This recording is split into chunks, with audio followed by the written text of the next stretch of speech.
So you said this woman didn't say anything wrong? Yeah, that's what I said. What did you agree with? Everything. If you actually watch the original video, she actually never said anything about black women. Oh, I know. I watched the original video. So what's wrong? So why are you making it sound like she talked about black women then? When did I say anything about black women on this post? Your black men will excuse blatant racism on YouTube as long as that's how it's. Is that not what you were referring to? I mean, she said other racist stuff that didn't. She didn't say black. I mean, hold on. You gotta echo. Hold on. Give me a second. Maybe it's me.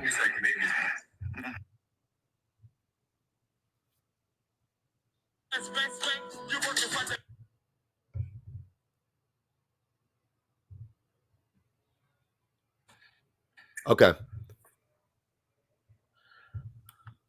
I knew that was gonna happen. I might have to end the live to get my thing. Anyways, so yeah, she never said I'm sorry. She said other racist stuff that wasn't even. Are you talking about like a different video she made, or are you talking about that specific video? So in the original video she made a bunch of dog whistles, right? So I don't really care if you like I said, this is a perfect example. Black men will excuse racism as long as they get to punch down on women, specifically black women. Hold on, Organic Matter. Don't interrupt me while I'm talking. Hold on, Organic Matter. Don't interrupt me while I'm talking, please. So the things that she was saying, they were directed to black women. Did she have to specify black women? She didn't. Not to me, but in the second video she made, when she followed up and tried to say, where did I say black women specifically, this was a terrible apology. She actually said, black families don't have, we don't, what is she was talking about, like not eating at the dinner table together or something like that. Like, yeah, you guys don't eat. Basically she was saying like, we're not connected. Black families, like she said specifically black families. So I was like, wait, so if this whole time you wasn't talking about race, but now in the second video, you definitely said black families, which was racist to me. I don't know why we're excluding that. That in and of itself was enough. But she was all of the insinuation was directed to black women. It was a black man, you know what I'm saying? Whatever you could draw from that. But like I said, black men, and you're doing it right now, you will overlook and excuse blatant racism, or it don't even got to be blatant, just racism. As long as it allows you to punch down on black women. But I want to know specifically, what did she say that you agreed with specifically? Well, first, I'm going to address what you just said before you cut me off. What she said about families is halfway true. A lot of us don't eat like that. I mean, she didn't say anything wrong. As y'all always said, if it don't apply, to skip over it. So if it doesn't affect you, why are you crying about it? That's one. Because it was racist.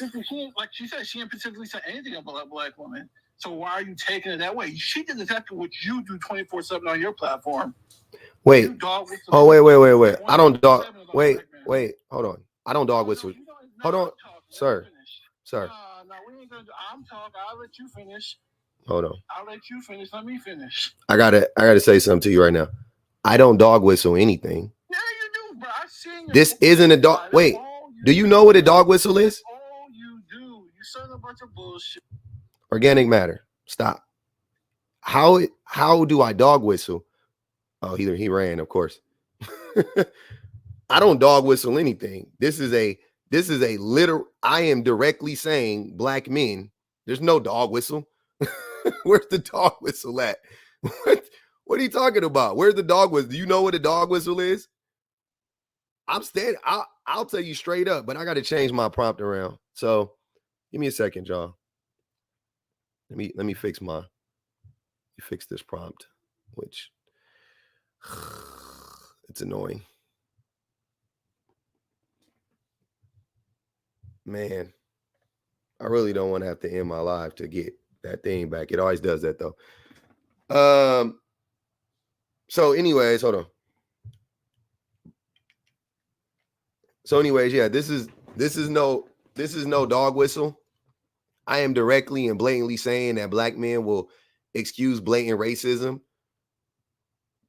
They will 100% without a doubt excuse blatant racism. Just so they get to punch down on women. Because black men love misogyny more than they hate racism, unfortunately. There's no dog whistle there. I'm not mincing my words. There's nothing left to the imagination. And I really did want to know, what did you agree with her specifically? You can never get to it because I don't. Once again, you just like the fact that it pissed black women off, and some black men, for thank goodness. It's crazy work though. It's crazy work. Where did that person go? I don't know where you went, brother. But you are more than welcome to come back. Yeah, this is that German lady. I really wish I could fix my screen. I'm upset right now because it messed up. Thank you, Renee.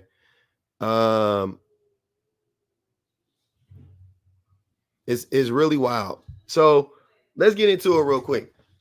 For the boys, but when y'all come up, this is what I want you to do.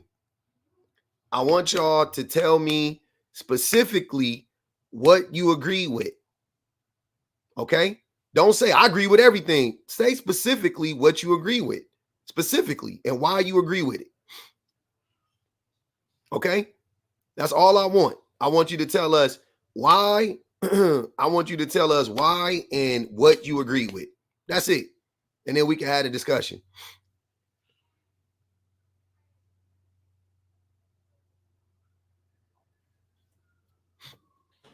That's what I want to know. Why and I want to know the why and the what. The why and the what. What's going on?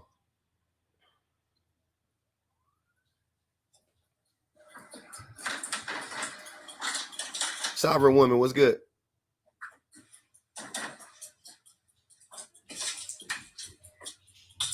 Oh, hold on. I'm gonna keep her up, but I'll hit her. Maybe she'll recognize she in the box. So yeah, I want to know. I really want to know. Yeah, she said black women aren't competition and all this stuff. Blatantly racist. Blatantly racist. I don't know how else to tell y'all that. She was being blatantly racist. No doubt about it. What up, Mac? What's going on? Chilling. I can talk, or somebody else wants to talk. Oh, it's just you up here. Sovereign woman is. I'm gonna drop her right now. She can come back. I think she wasn't. Man, I just think that black men and black women need to come together and stop all this going back and forth. Because she said you can say that she was saying black women, but she did say American and just women in general. Like black men date all type of women, so everybody have a sense of what goes on in our households. Who do black women who do black men date the most by far?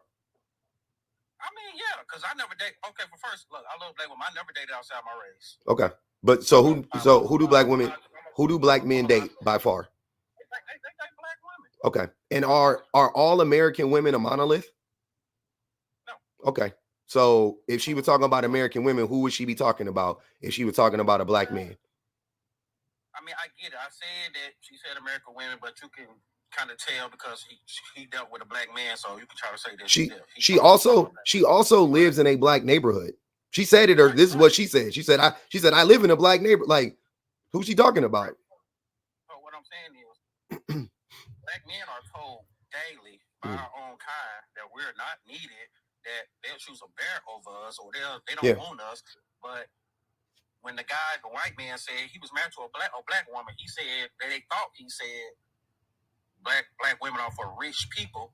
They ate it up and bashed black men. If we're going to criticize one, we got to criticize the other. What is it? Where is the criticism there? What criticism do you want me?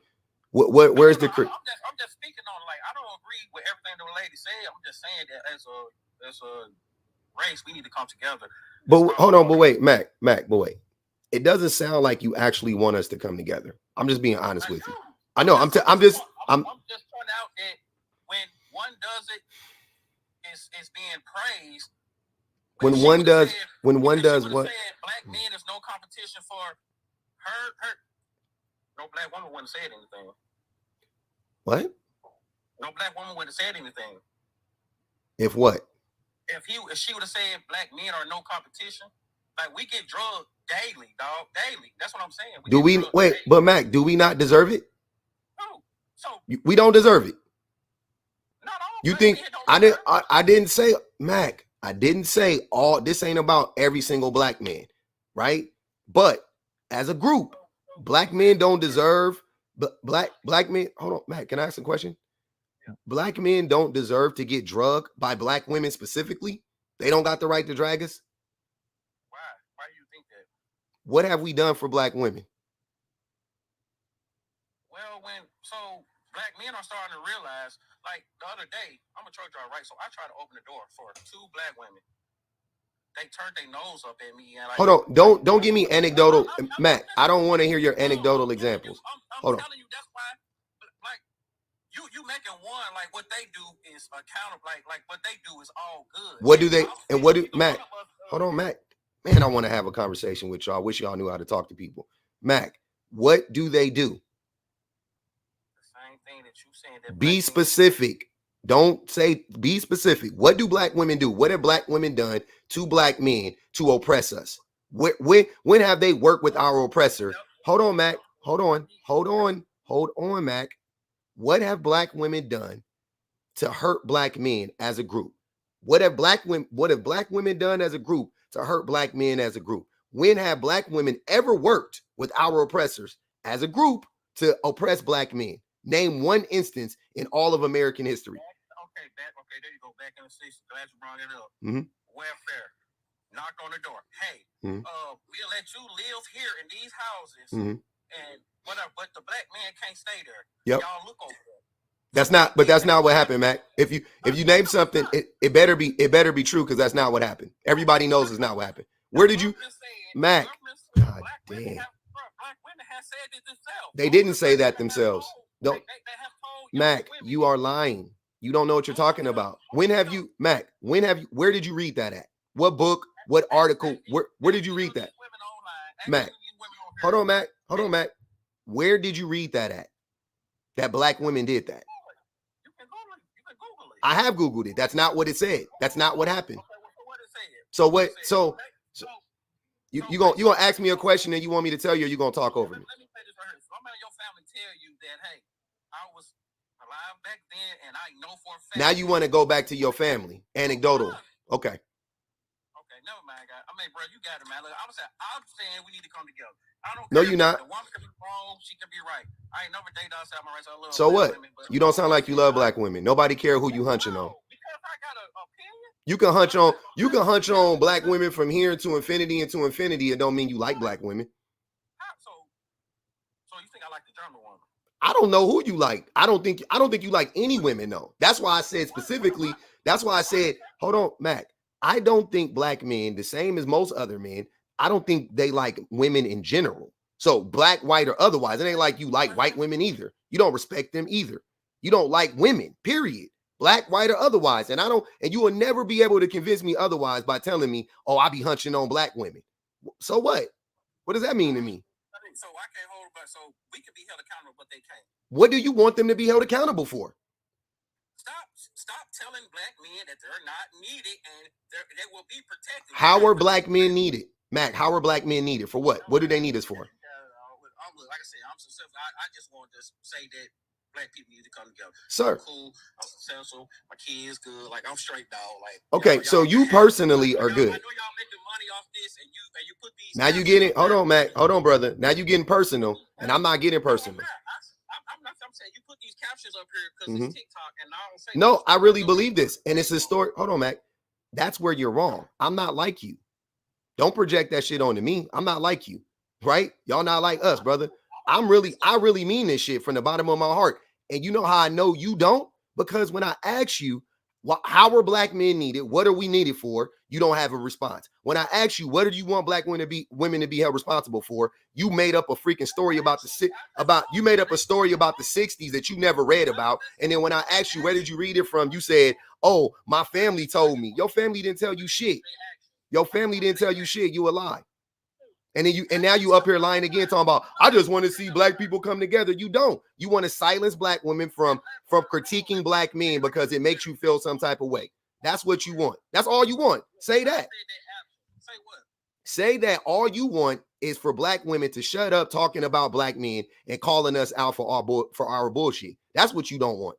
So you talking about come to kumbaya, everybody. Hey, black women, shh, don't. Hey, stop dragging us every day. Okay, but they got a right to drag us. If anybody got a right to drag us, it's black women.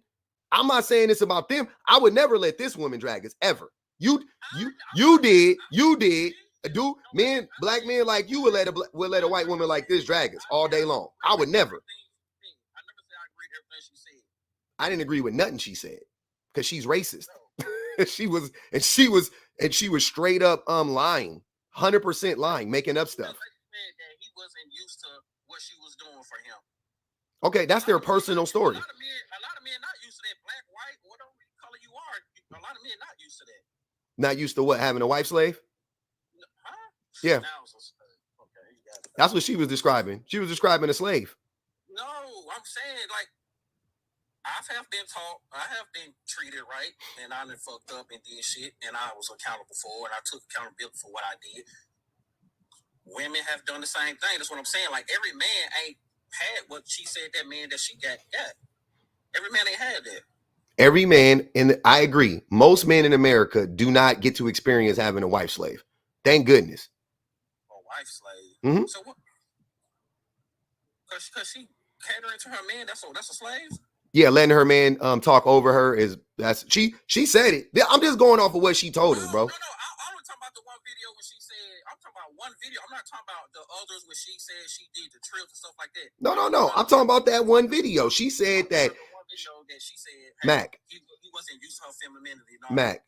Mac, when she described her version of femininity and resting in it, she said, yeah, basic. I'm just paraphrasing now. She was like, yeah, when he talks, I'm quiet and I wait till he finishes and I don't get loud and I let him talk. And you know what I'm saying? So I was like, oh, so you just let him steamroll you. You don't stand up for yourself. That's what I got from it. Do you work a 9 to 5? You got 9 to 5 too? Yes. So you got 9 to 5? Mm-hmm. So when you get called into the office and your boss talk, do you let him talk? Yes. So what's wrong with? Because my wife, you think that the man in this situation is a boss, which is crazy, which it actually is exactly what I'm saying. You think women are beneath you. You think women are beneath you. No, I do not. Okay, then why did you give me that terrible? Hold on, Mac. If you give me that, why would you give me that terrible analogy? So the guy that's protecting you. Protecting her for what? That's going to put his life on the line. When? You. Anything, if you're in the house with her, you got a wife and you're in the house or whatever. Yeah. If something happened, you protect. So the guy that's not in your house can talk to you, and you listen. But the guy that's protecting you, they got to do everything. The guy that's giving me my money and paying me, yeah, I'm gonna listen because there's a hierarchy at work, but at home there's no hierarchy. Or there shouldn't be, but in your home there is, obviously, because you think you're over your wife. Because in some fictitious, made up fairy tale world, you think you're gonna have to jump in front of a silver bullet to save her one day when it's never gonna happen. So you lowered the idea of protection over women. Mac, please stop talking. Mac, hold on. Why are you talking while I'm talking? Serious, it's getting annoying, beyond annoying. You lowered the idea of protection over women. Right? You say, well, who's going to protect you? If some boogie woogie man jump in the door, I'm going to be the first one to jump up. But everybody knows that the likelihood of that happening is fucking about the same as you winning $10,000 on a lotto scratcher. So why are you mentioning that? Nobody cares about that. That's irrelevant. Also, your wife is away from you. Like you said, I got a 9 to 5. You got a 9 to 5. You a trucker. So you be gone for long hours. I'm sure you don't work 5 hours a day. I know, but you be gone for long hours. You be home every night, but you be gone for long hours, at least 8. So for 8 hours a day, bare minimum, that's going real life. Your wife ain't with you. Your girl ain't with you. Your kids ain't with you. So you can't protect them. Honestly, you can't. That's just the reality. When you're with them, you do present a level of protection. I agree. So does your wife, though, believe it or not. Just people in the house, just more people in the house presents protection for people. That's what I'm saying. If it was 3 women in the home versus 1 woman in the home, the home with 3 women is more protected than the home with 1 woman. The home with 2 women is more protected than the home with 1 woman or 1 man, right? That's what I'm saying. So your idea of protection is all out of whack, and you're trying to use it as a way to manipulate women and to justify you looking down on them. That's all you're doing. Like I said before, you don't want black people to come together. You want to put black women in a place. I do not. I do not. It's about a respect thing. But this guy said that I can't ask my lady to go 50-50. First of all, Jeremy, whatever your name is. Why are you reading the comments, Mac? I'm not in the comments. No, because that bothers me. Yeah, don't worry about the comments. I'm having dialogue with you, but either way, he don't know me. And yeah, like I said, there's no need to respond to anybody in the comments. I think that's rude because I'm not reading the comments. Well, I am. I know that's rude because I'm talking to you. But again, like I said, I don't agree with everything the woman says. I can agree with some of it, not all of it. If she would have said specifically, like, really to target black women, I would have had an issue with it. Even if she didn't target black women, what she was saying was just unequivocally wrong. And you don't think, you know what's funny to me? That men will come on my platform. Like you just tried to do it right now. You was, oh, I know you gotta do this for TikTok and all, like alluding to like people be pandering and all. Brother, this woman is pandering to men like you. That's the funniest thing. Like y'all don't, that's why I don't be listening to y'all. Because when the person that is actually pandering to you, when the person that's in your face actually pandering to you, actually just telling you the shit that they know you want to hear, and the shit that they're telling you is unequivocally false and a lie, right? It's not even true. They just making up shit because they know it's going to align with Mac Duke's worldview. And they know that. They know you guys are easily susceptible to this type of stuff. She gets up there and says exactly what you want to hear, pours honeysuckle in your ears, and you get on a public platform talking about, I agree with everything she's saying, or I don't really got much to disagree with, and I just want to see black men and black women come together. No, I know. I corrected it. Don't hang on to that. I corrected it. You said you agree with most things she said, though. I agree with you. Just corrected me, and I agree with what you're saying. I agree with some of the stuff you're saying too. But at the same time, like, you can't sit up and say I don't like black women or I hate black women. No. I'm all about trying to be together and let's go get this money and let's live life. So what's separating? What do you think is dividing black men and black women the most? What's the issue? I think social media. Nope, that's not an issue. Try again. What's an issue? I mean, that's what I think. No, it's sir. You hold on, Mac. You're not making sense. You said in the 60s that black women kicked black men out the home. Was the social media around in the 60s? The government did that. So is the government the problem? Like, what's the problem? What's the issue? Child support. Child support. I'm telling you, government using that to keep black men and black women separate. Why would that keep you away from your child? Why would you paying child support keep you away from your child? You ain't. Don't look it up, dog. No, you tell me. You tell me. You made the assertion. You talk to somebody that pays almost $1,700 a month in child support. Then why are you complaining? What are you complaining about? Because I'm a devoted dad. I'm 100% of my kids' life. So I shouldn't, if we both got them the same amount of time, why do I got to pay child support? We're both got lives to live. My kids are well taken care of. They mom didn't, and I love they mom, but black woman, their mom ain't paid for none of their college.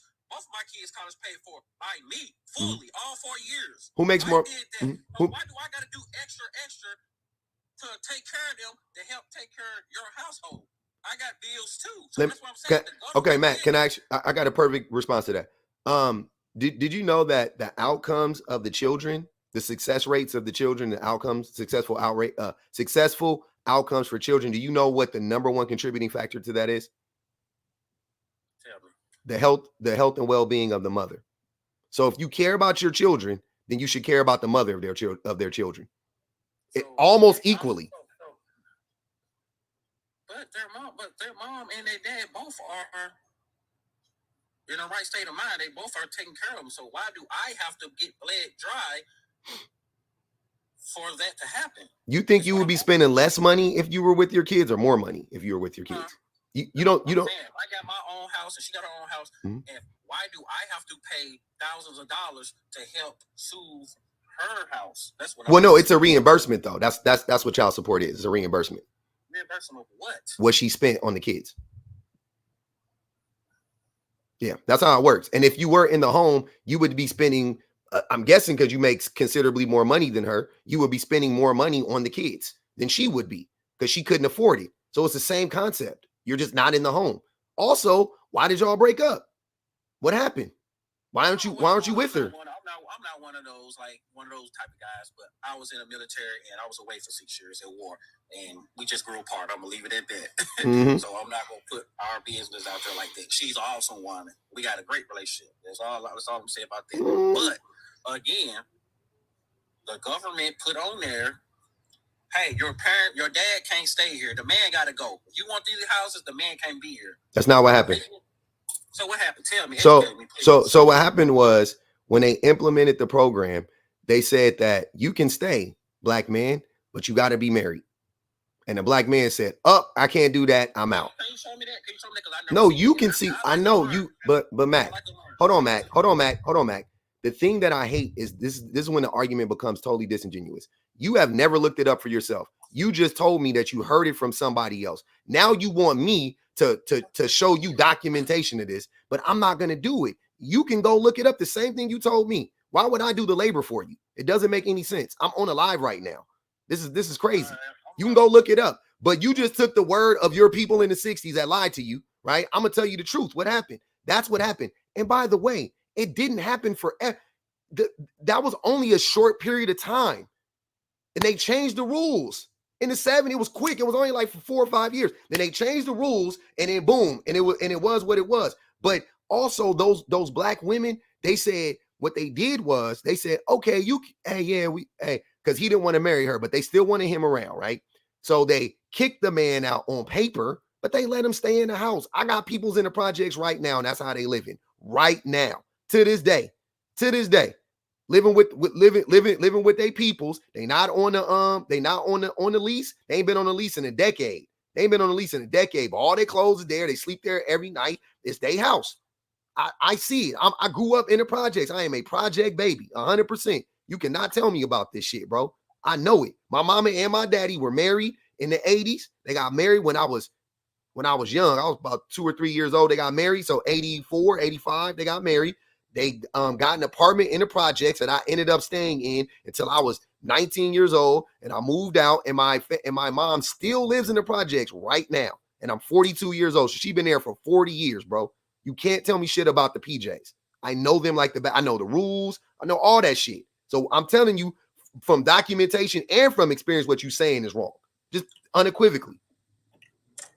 All I'm telling you is that the government still had Here you go, just making, you're going to pivot back to your same point that I already blew up.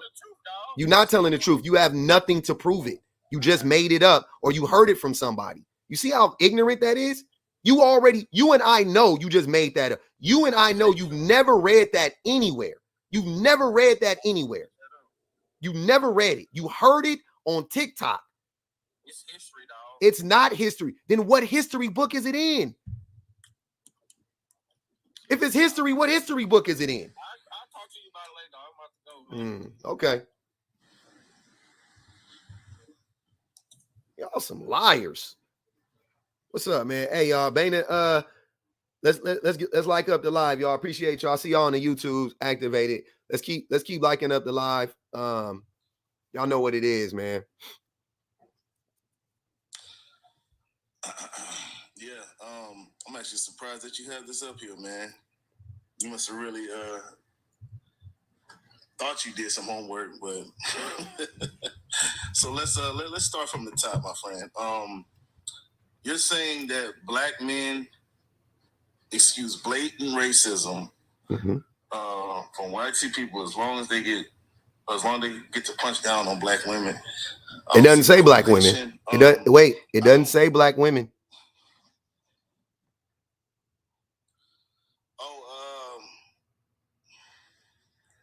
As long as they get to punch down on women. Excuse me. Women. But then you just said earlier that black men mostly date black women. So yeah, you might as well say black women. No, but no. They don't care about no women. Percentage, or are you talking about the majority? Of course, I'm talking about the majority. Okay, then. So you got to put black women in there. Wait, I'm talking about the majority of black men, and the majority of black men are misogynistic, and they punch down on all women, black, white, Asian, Latino. It don't. Hold on, man. Hold on, Mr. Facts. If you ask me a question and I answer it, please be quiet and let me answer the question. Black men, like all men, right? Like all groups of men, not every man, but like all men, every group of men, they punch down on women. Black men are no exception. Do I think black men also punch down on black women, BWs more? Yeah, absolutely. But there's proximity. They're the closest women to us. So of course we punch down on them more. But it's not specific to black women. It's just black women get it the worst. It's more than proximity, my brother. We're the same race, for one. So even if we were like distances apart, we still should be dating each other just because to rebuild our communities, for one. What community? Long distance relationship. So I would think we would date each other. That might have been one of the dumbest things you've ever said. Because of culture, just because of ethnicity. So those are all different things. Black Americans. I think that shouldn't be a thing just based on proximity. But let's just. I want to talk about what are you talking about? Down the line, and first of all, let's go back to the abolition movement. Abolition movement. Abolitionist, yeah, but abolitionist. I'm sorry, I just okay. I don't know what you was talking about. Yeah, I'm kind of. You good? Yeah, abolitionist. Yeah. But anyway, black men like Frederick Douglass, William Lloyd Garrison, just to name a few, when it comes to certain activists that were for the abolish slavery. Oh man, I'm so tired right now. So I didn't really get too much sleep. They got 5 on your head. Anyway, they just put a 5 on your head, man. Go ahead, Mr. Facts, man. I'll be wanting you to hurry up so you can get your time. I know they don't want to hear what I have to say, but I just want to say this. There's a lot of people that you can name from the I don't know why it's a tongue twister. Abolitionists. Yeah, I got you. Yeah, abolitionists to, the civil rights when it comes to Martin Luther King or Malcolm X. And, of course, those figures got unalive. And then more recently, like people like Dr. Khalid Muhammad. There's a bunch of names that you can bring up where they fought for black women and their rights, and for them to have equal opportunities, and just for us to have a productive community, a progressive community, and they got unalive. So the people that you're talking about are the people that they want you to see because of mainstream media. They're going to focus on the ones that aren't for our communities, that are misogynistic, that are they don't care about our communities, man. They don't care about our women, and they want to bring confusion.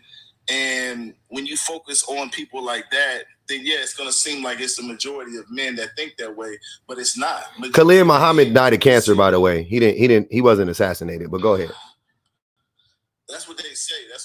But that's what they say. I don't believe that. Yeah, because he was saying too much, and it's too coincidental. But we're not gonna get into coincidental to die from cancer as a black man is not coincidental. It's very common. No, he didn't die from cancer. He did. Yeah, it was I think it was a aneurysm or something like that. Khalid Muhammad? Yeah, Dr. Khalid Muhammad. It wasn't cancer. Oh, I thought it was cancer. I could be wrong. Yeah. But yeah, man, men, a lot of men they don't even have like a dog in the fight right now. Well, we have to rebuild ourselves. There's so much self-hatred right now for ourselves. You want to sit up there and say, oh, we're punching down on black. We're punching down on ourselves. And anybody that hates themselves, they're going to be toxic to everyone. It don't matter who it is. We just toxic. When you seeing these drill rappers and you seeing all this stuff going on in our communities all over this country, how can you point the finger when you see all this, when you go down the line of what happened to us historically? When you see the history and how we were, I'm gonna say the T word.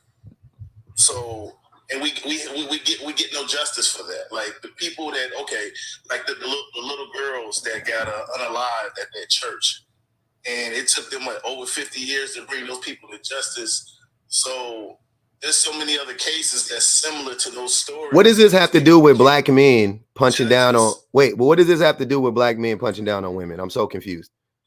Where's the relevancy? Because what I'm saying is we've been fighting for all this time when it comes to oppression. You're talking about racism now.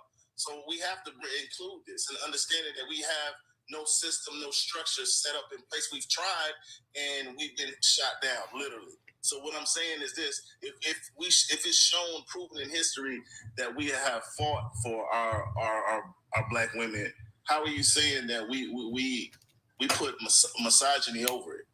We haven't fought for black women enough. They were always like, hold on, wait, brother. Hold on, bro. Man, god damn, Mr. Facts. I don't care about, I'm not saying that no black man has ever fought for black women. That's not what I'm saying.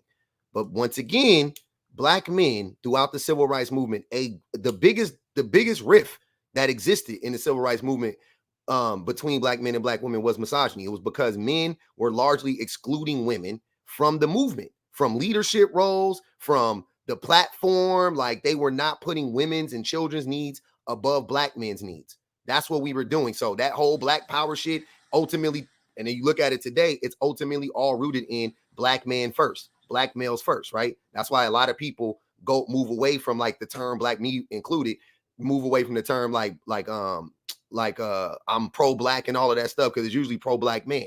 That's how most of those movements faltered, because the rift was there between men and women. The women were being abused, the women were being neglected, right? Now, if you want to highlight some black men throughout history to be like, oh yeah, he was on, okay, cool, then yeah, there was a few of them that was about, but collectively we weren't, as a definitely not as a group outside of the top tier dudes. As a group, black men wasn't, we were not on that type of time, bro. There were interviews. I literally sat down and watched interviews of black men saying the same stuff that black men be saying today about black women, talking about they're castrating us and they won't allow us to lead and all of that same crap from the 60s, like 1968.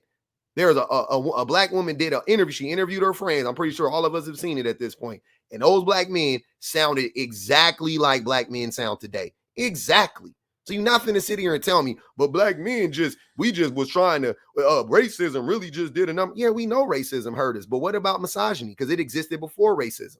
So why can't we correct our misogyny within our own community? I'm not saying we got to fix misogyny in the world, but why can't we correct it in our own community? Why can't, like, y'all keep talking about bringing black men and black women together, fix the misogyny, address the misogyny so we could come together. Well, when you speak on misogyny, my brother, you got to understand, too, we had our own culture, which has been abruptly corrupted by YT supremacy. So that's what I'm saying. When you go back in the timeline, you talk about the 60s and 70s. Well, back in the 60s, it's not that the women were excluded, because I could speak from a point of reference when it comes to my mom. And when she said she was invited to sit down or to go to one of the Black Panther meetings, and she said, you know what she said, why she got turned off? She said, and it wasn't that they were violent, but they were just too militant, because they were able to bear arms, and they had their assault rifles on their shoulders. Be careful with that language. Be careful with that language. Yeah, with the pew pews. Gotcha.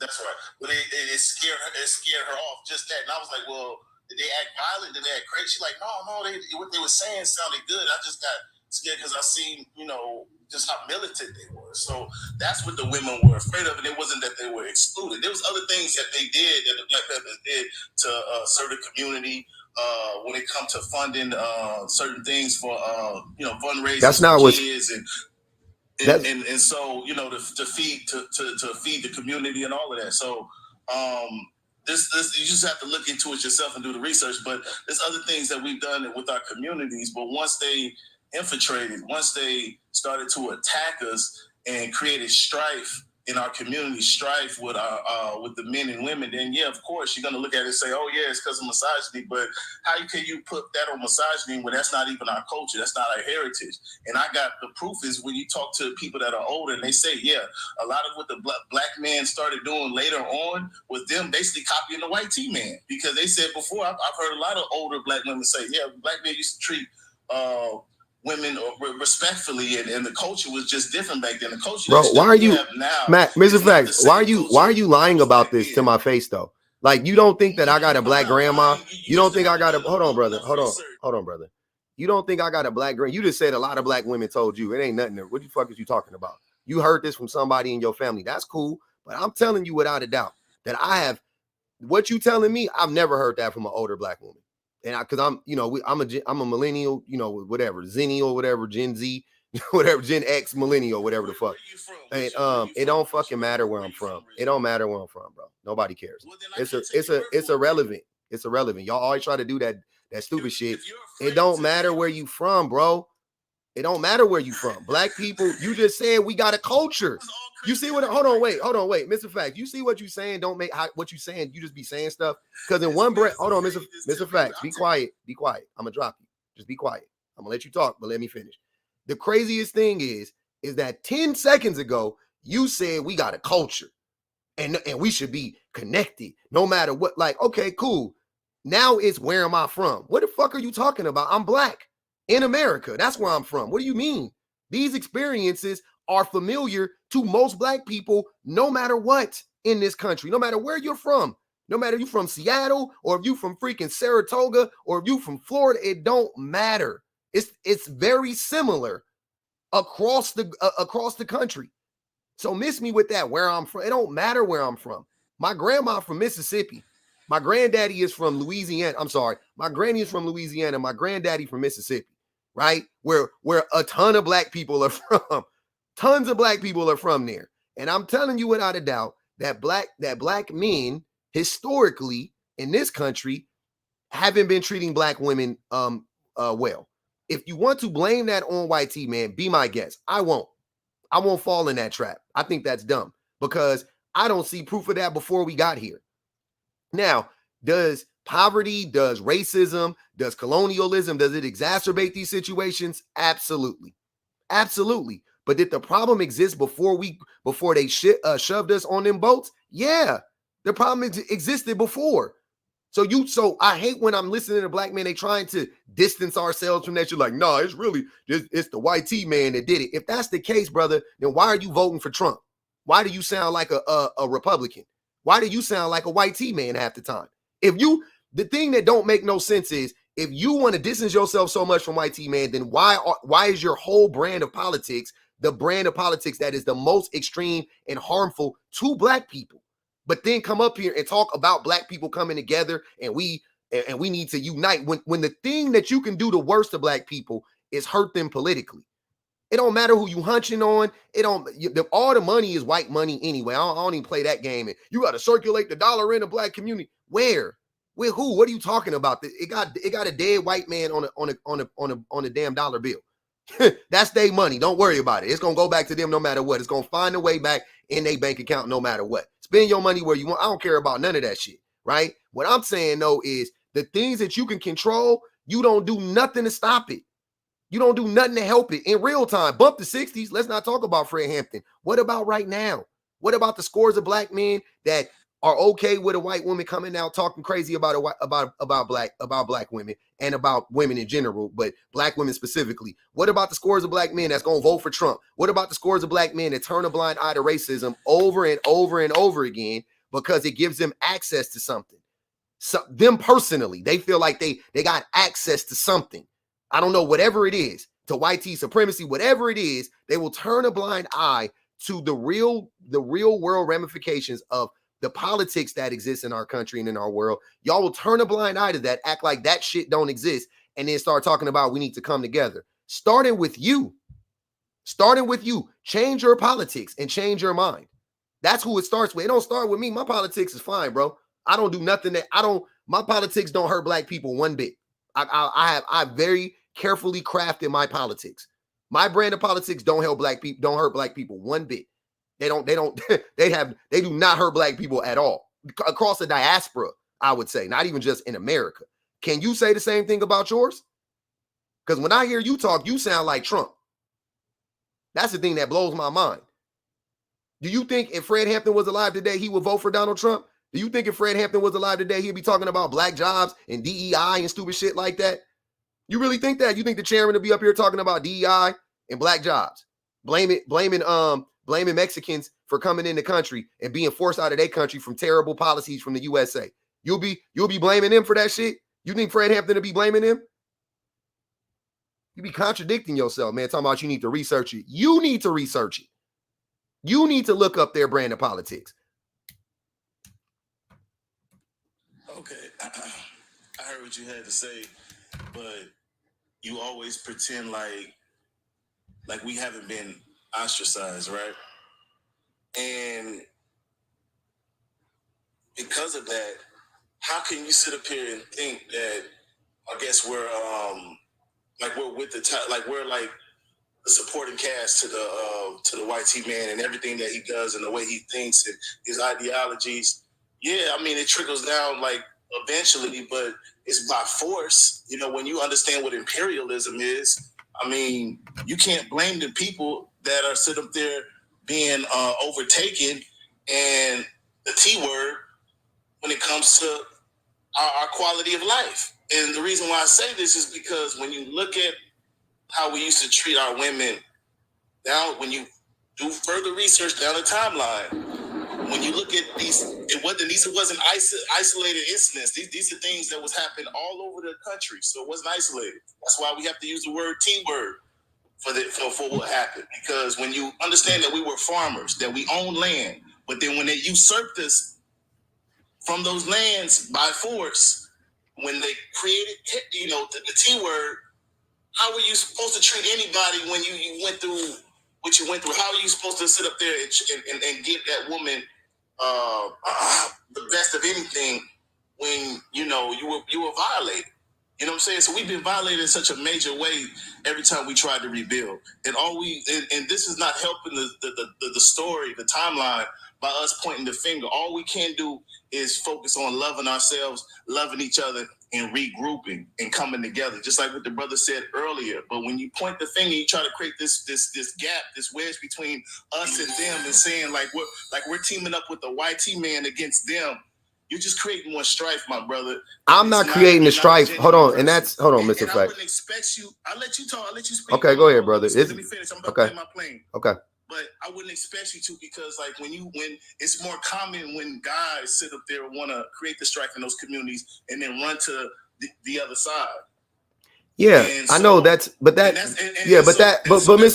Facts though. Hold on, wait.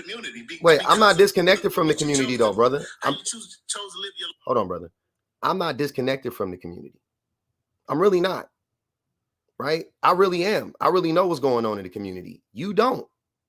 That's what I'm saying. That's the when you guys try to try to act like that means anything, like, oh, you married to a white woman, it makes you look bad, bro. It don't make me look bad. Like, think about what you're saying, that the black man married to the white woman understands the plight of black people better than the black man who proclaims to love black women. The black man with the white woman can clearly clock that this woman was racist, and black men are flocking to protect this woman. And I feel like she's dangerous and a threat to all women, but black women specifically. That it takes the black man married to the white woman to say that. But the black man that proclaims to love black women, it's always y'all. Miraculously, y'all figure out some way to come up here and run cover for these people. You try to minimize the damage that black men do in our own community. And talk about, oh, we need to let bygones be bygones. Easy to say when you the one that wronged everybody. Of course you want to let stuff go. You talking about why you bringing up old shit, brother? You sold dope to us in the 80s. You was unaliving us in the 90s. You was like, what are you talking about? You abuse us right now. All the little black girls that get touched in their home, who they get touched by? Oh, the white T man? Nope. Hell no. Miss me with that shit. You telling me that's white T supremacy? Nah, that's maleness. That's misogyny. That's misogyny, brother. You telling me the femicide rate is is rooted in white tea supremacy? Nah, that's a femicide. That's misogyny, brother. We could fix that on our own without the white tea man. There is so much stuff we could fix on our own as black men if we just acknowledge that it was a fucking problem to begin with and stop playing stupid about it. What are you talking about? Where did I run? I live in a black neighborhood. The neighborhood I live in is diverse, to say the least, diverse. But I live in a lower middle class, upper poor class neighborhood in LA County, bro. I live 5 minutes away from the projects that I grew up in. You talking about being separate? What are you talking about? I'm in it. I ain't went nowhere. I could drive to my mom's house right now. If I could get off the car right now, show you I've done it before, and drive down the street to my old neighborhood, dog. Y'all just be talking. You don't know what you talking about. You think it's some gotcha? Like, oh, you got a white woman. So what? So what? That's the thing. Y'all look worse. Every time you say that about me, you look worse. Because they're listening to both of us, right? And they see a black man that proclaims to love black women saying the most anti-black stuff. Then they see the black man who they say, oh, he married to a white woman, not saying anti-black shit. And they go, well, damn, this is confusing. What am I saying that's anti-black? When you tried to minimize, right now, when you were trying to minimize, trying to minimize the real world lived experiences of black women is anti-black. You acting like it's you trying to blame it on the white tea man as if black men aren't doing, and black women are telling you that black men are the ones that are doing it to them. That is anti-black. What are you talking? What do you not understand about that? No.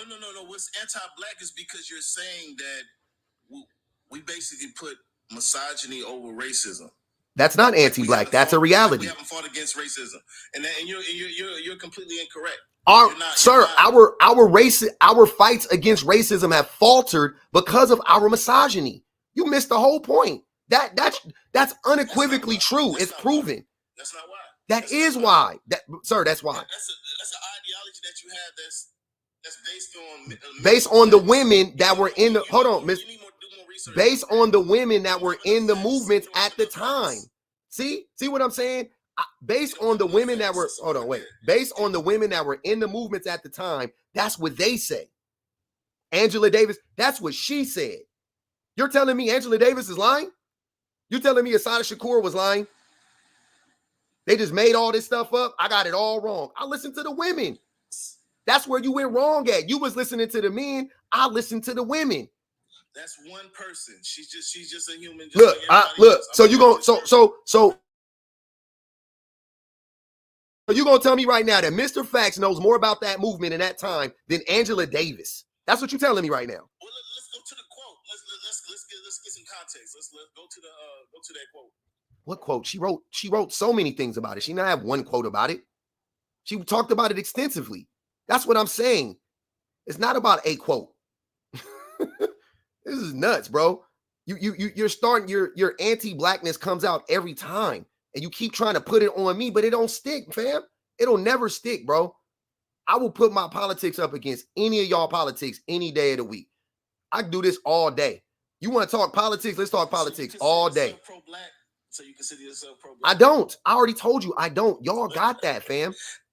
Then why are you talking about the men like Mr. Facts got that, bro. You got that term. You co-opted it. You got it like woke. Like white tea people got woke right now. They got that, bro. They stole it from us. Your men like black men like you, y'all stole pro-blackness from what it really supposed to be, right? Because you're anything but pro-black. You are anti-black because you're anti-black woman, which makes you anti-black children, which makes you anti-black men. Like you are anti-black. You're not pro-black.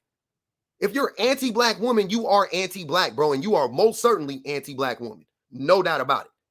100%. You're anti all women, but black women are a part of all women. That's what I'm saying. I don't know if you're pro-white tea women or whatever, but you definitely ain't pro-black woman. And if you are anti-black woman, then you are anti-black. Period. Anti-black children, anti-black LGBTQIA folk, which you don't care about. You don't care about them either. You don't care about LGBTQIA folk. You don't care about black children. And you don't care about black women. Stop it. You don't care about black men either. Black men are part of the LGBTQIA community, by the way. All you care about is cishet black men. being on top. That's all you care about. So you got it. You got the term pro-blackness, fam. Y'all got it. I don't want it. I don't need it. That don't mean I ain't gonna talk about the shit no more. I'm still gonna talk about it. I'm still gonna talk about it. I'll be waiting for the black men who be proclaiming to love black women. I'll be waiting for y'all to step up and do the shit that y'all claim that y'all love to do so much. Do the shit then. Protect them for once. Stop lying. Stop saying, oh, I love them. I protect them. Oh, nah, you just be hunching on them. That's it. That's it. You just be hunching on them. They know that too. They not stupid. They know. They know all y'all want from them is their bodies and their labor. Just like that's what most men want from women. Bodies and labor, bodies and labor, bodies and labor. That's all y'all want. You think they dumb? Mr. Facts, you think you fooling women, bro? You really do. You think you fooling black women? I'll let you talk for the next 30 minutes. You can make your greatest case. You can state your greatest case to them. If they pay to drop you, they drop you. I'll let you go off for 30 minutes. Make your case that you love black women. Prove to us. What's your brand of politics? One, I'm gonna say this. I don't have to prove to nobody who I love, what I love. Yes, you do. You already know what it is. This is the thing. I don't believe you.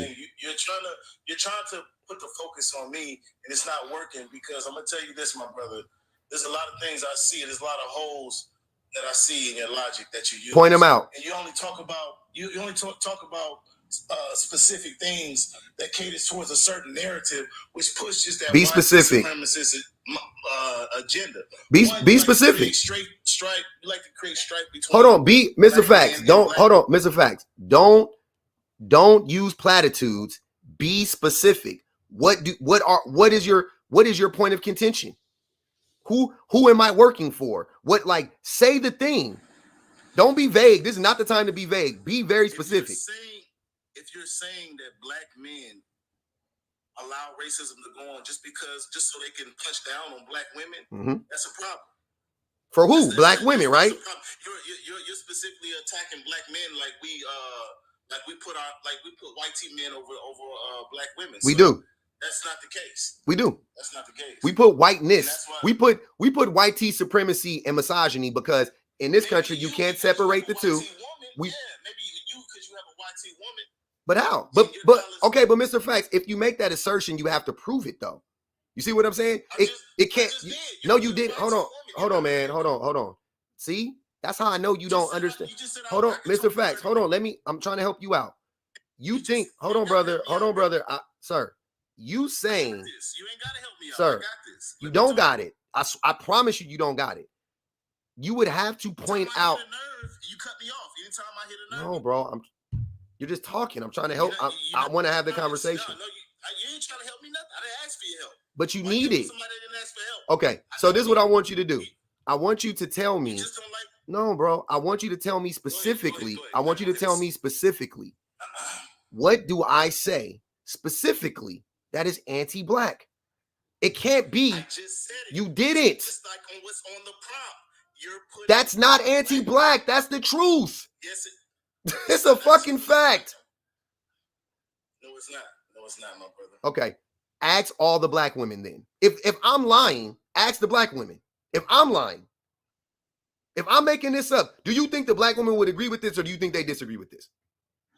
I think a lot of black women would disagree. Maybe the people. I didn't say a lot. Do you think most black women would agree or disagree with this? Agree with anything. If you told them to eat whatever, they'll sit up there and eat it. You know what I'm saying? Say it again. They'll follow you.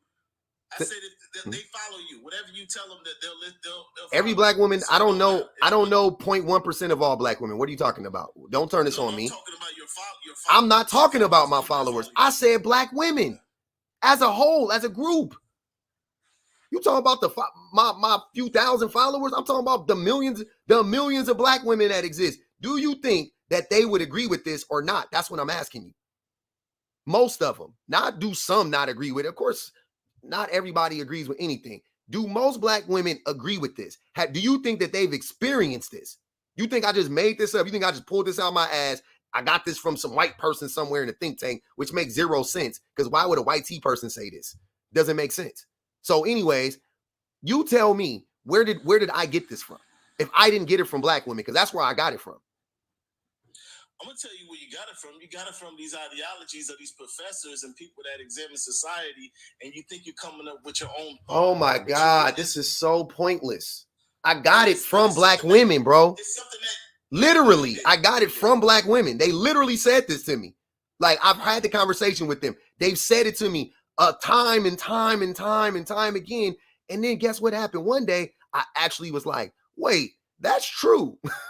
When I started to unpack my own misogyny. Before that, I didn't see it because I wasn't unpacking my misogyny. When I was still in that, when I was in the coat, I couldn't see it. I gotta ask you this. So you really think that we love misogyny more than we hate racism? That's a dumb question. I don't say, brother, I don't say shit that I don't mean. You keep saying that, but you can't prove it. I've proven to you, without a doubt, black men. That's one black man. That's one black man. That's one black man. That's one black man. He didn't start a movement. He didn't start the movement. He was a part of the movement. He didn't start it. He joined the Black Panthers. He didn't start the Black Panthers. He didn't start a movement. He participated in a movement. He was pushing further to the movement. It doesn't matter. He was a part of the movement and he was pushing it further. Yeah. And I would love to know specifically, what did Fred Hampton say about women? What was his goals for women specifically? Since you keep mentioning Fred Hampton. What was his goal specifically for women? I mean, his focus with the Black Panthers, man, their whole focus was us fighting for our rights, man. For us to here we go. Police brutality and protecting our community. So women were a part of that. You know, you see how vague that was? When I ask you for specifics, you don't know. So what does that tell me? You don't know. That's okay. Just say, I don't know. I don't know what he said specifically about women, but I don't think that he was anti-black woman. You can say that. I will allow that. I'll allow that to rock. Huh? Of course he was an anti-black woman. You know? I don't know. I don't know that about Fred Hampton, to be honest with you. To be honest with you, out of all the Black Panthers, Fred Hampton, it was my favorite one. No doubt about it. He was my favorite one. The reason why he was my favorite one was because of the way that he went about organizing everybody. The way that he went about organizing what the way that he went about organizing 22 all the communities, right? Like the working class communities. He was like, we need everybody in this fight. You know what I'm saying? Yada yada yada. That's why I love Fred Hampton. That's really the main thing. He was a real life communist. I love Fred Hampton. I love communism. That's my thing, right? Y'all know that. So that's why I rock with Fred Hampton. But when it comes to women specifically, I don't know what Fred Hampton was on. I don't know what plans he had for women specifically. I've never heard anything. That doesn't mean that because I'm not acting like I'm a Fred Hampton, like I know everything that he's ever said, but I don't know. So I was asking you, since you keep defending him, what was his plan for women specifically? My whole point is this, why I brought him up was the point is that they unalived him, so it doesn't really matter. Nah, don't pivot to that. Don't pivot to that. What was his plans for women specifically? Listen, no, brother, this is the thing. Let's say he had a plan for black women. It didn't come to fruition because they unalived him. So who's the problem? Us or them? Both. Yeah, there is a problem with both. Both. It is. I'm not. Who's the worst problem? Of course, it would be the people who unalived him. But what if you ignore the plight of a whole group? What was his plans for LGBT? Here's what I'm saying though. Yeah, what was his plans for LGBTQIA folk? Like, I don't know. They wasn't talking about that back then. But they exist. About that back then. But it was happening, but it wasn't. But those people were organizing back then, Kasim. Like, see, I listened to. They was organizing back then. I listened to if you go listen to like Gil Scott Heron, which Gil Scott he made a lot of good stuff, right? Like he was pro-black, he was all in those movements, was he not? Yeah, Gil Scott, he was a man of the people. He allegedly, but he wasn't. No, but he wasn't though, because he wasn't though, because he couldn't stand gay men, couldn't stand them. Well, that's on him, right? What do you mean that's on him? That doesn't mean anything. He was that's his own personal feeling. That's not everybody's. Oh my God. Sir, you're missing the point. He made songs and pieces of art perpetuating violence against men who identified as you know, in the LGBTQIA community. I don't know what to say on here. And he was and they let him in those spaces. He was accepted in those spaces. So they obviously didn't have a problem with that. That's what I'm telling you. They didn't have a problem with the man that made a whole song or whatever demonizing gay men. He had a whole song about it. Talking about driving by, looking at them when they would be in front of the club and calling them the F slur and all of this stuff, dude. Go listen to that shit. And he was still friends with all the movers and the shakers in the movement. And none of them was like, hey man, you know that stuff that you were saying about, hey, we can't have that in the black community because there are gay men that identify. They didn't say that. Gil Scott was propped up. He was pushed up. That's what I'm saying. So y'all miss me with all of that. Oh, you know, he got unalive. Oh, you know, the white T man. That ain't got what the white T man do that to him. Didn't no white T man do that to him. He did that too. He said that stuff. Huh?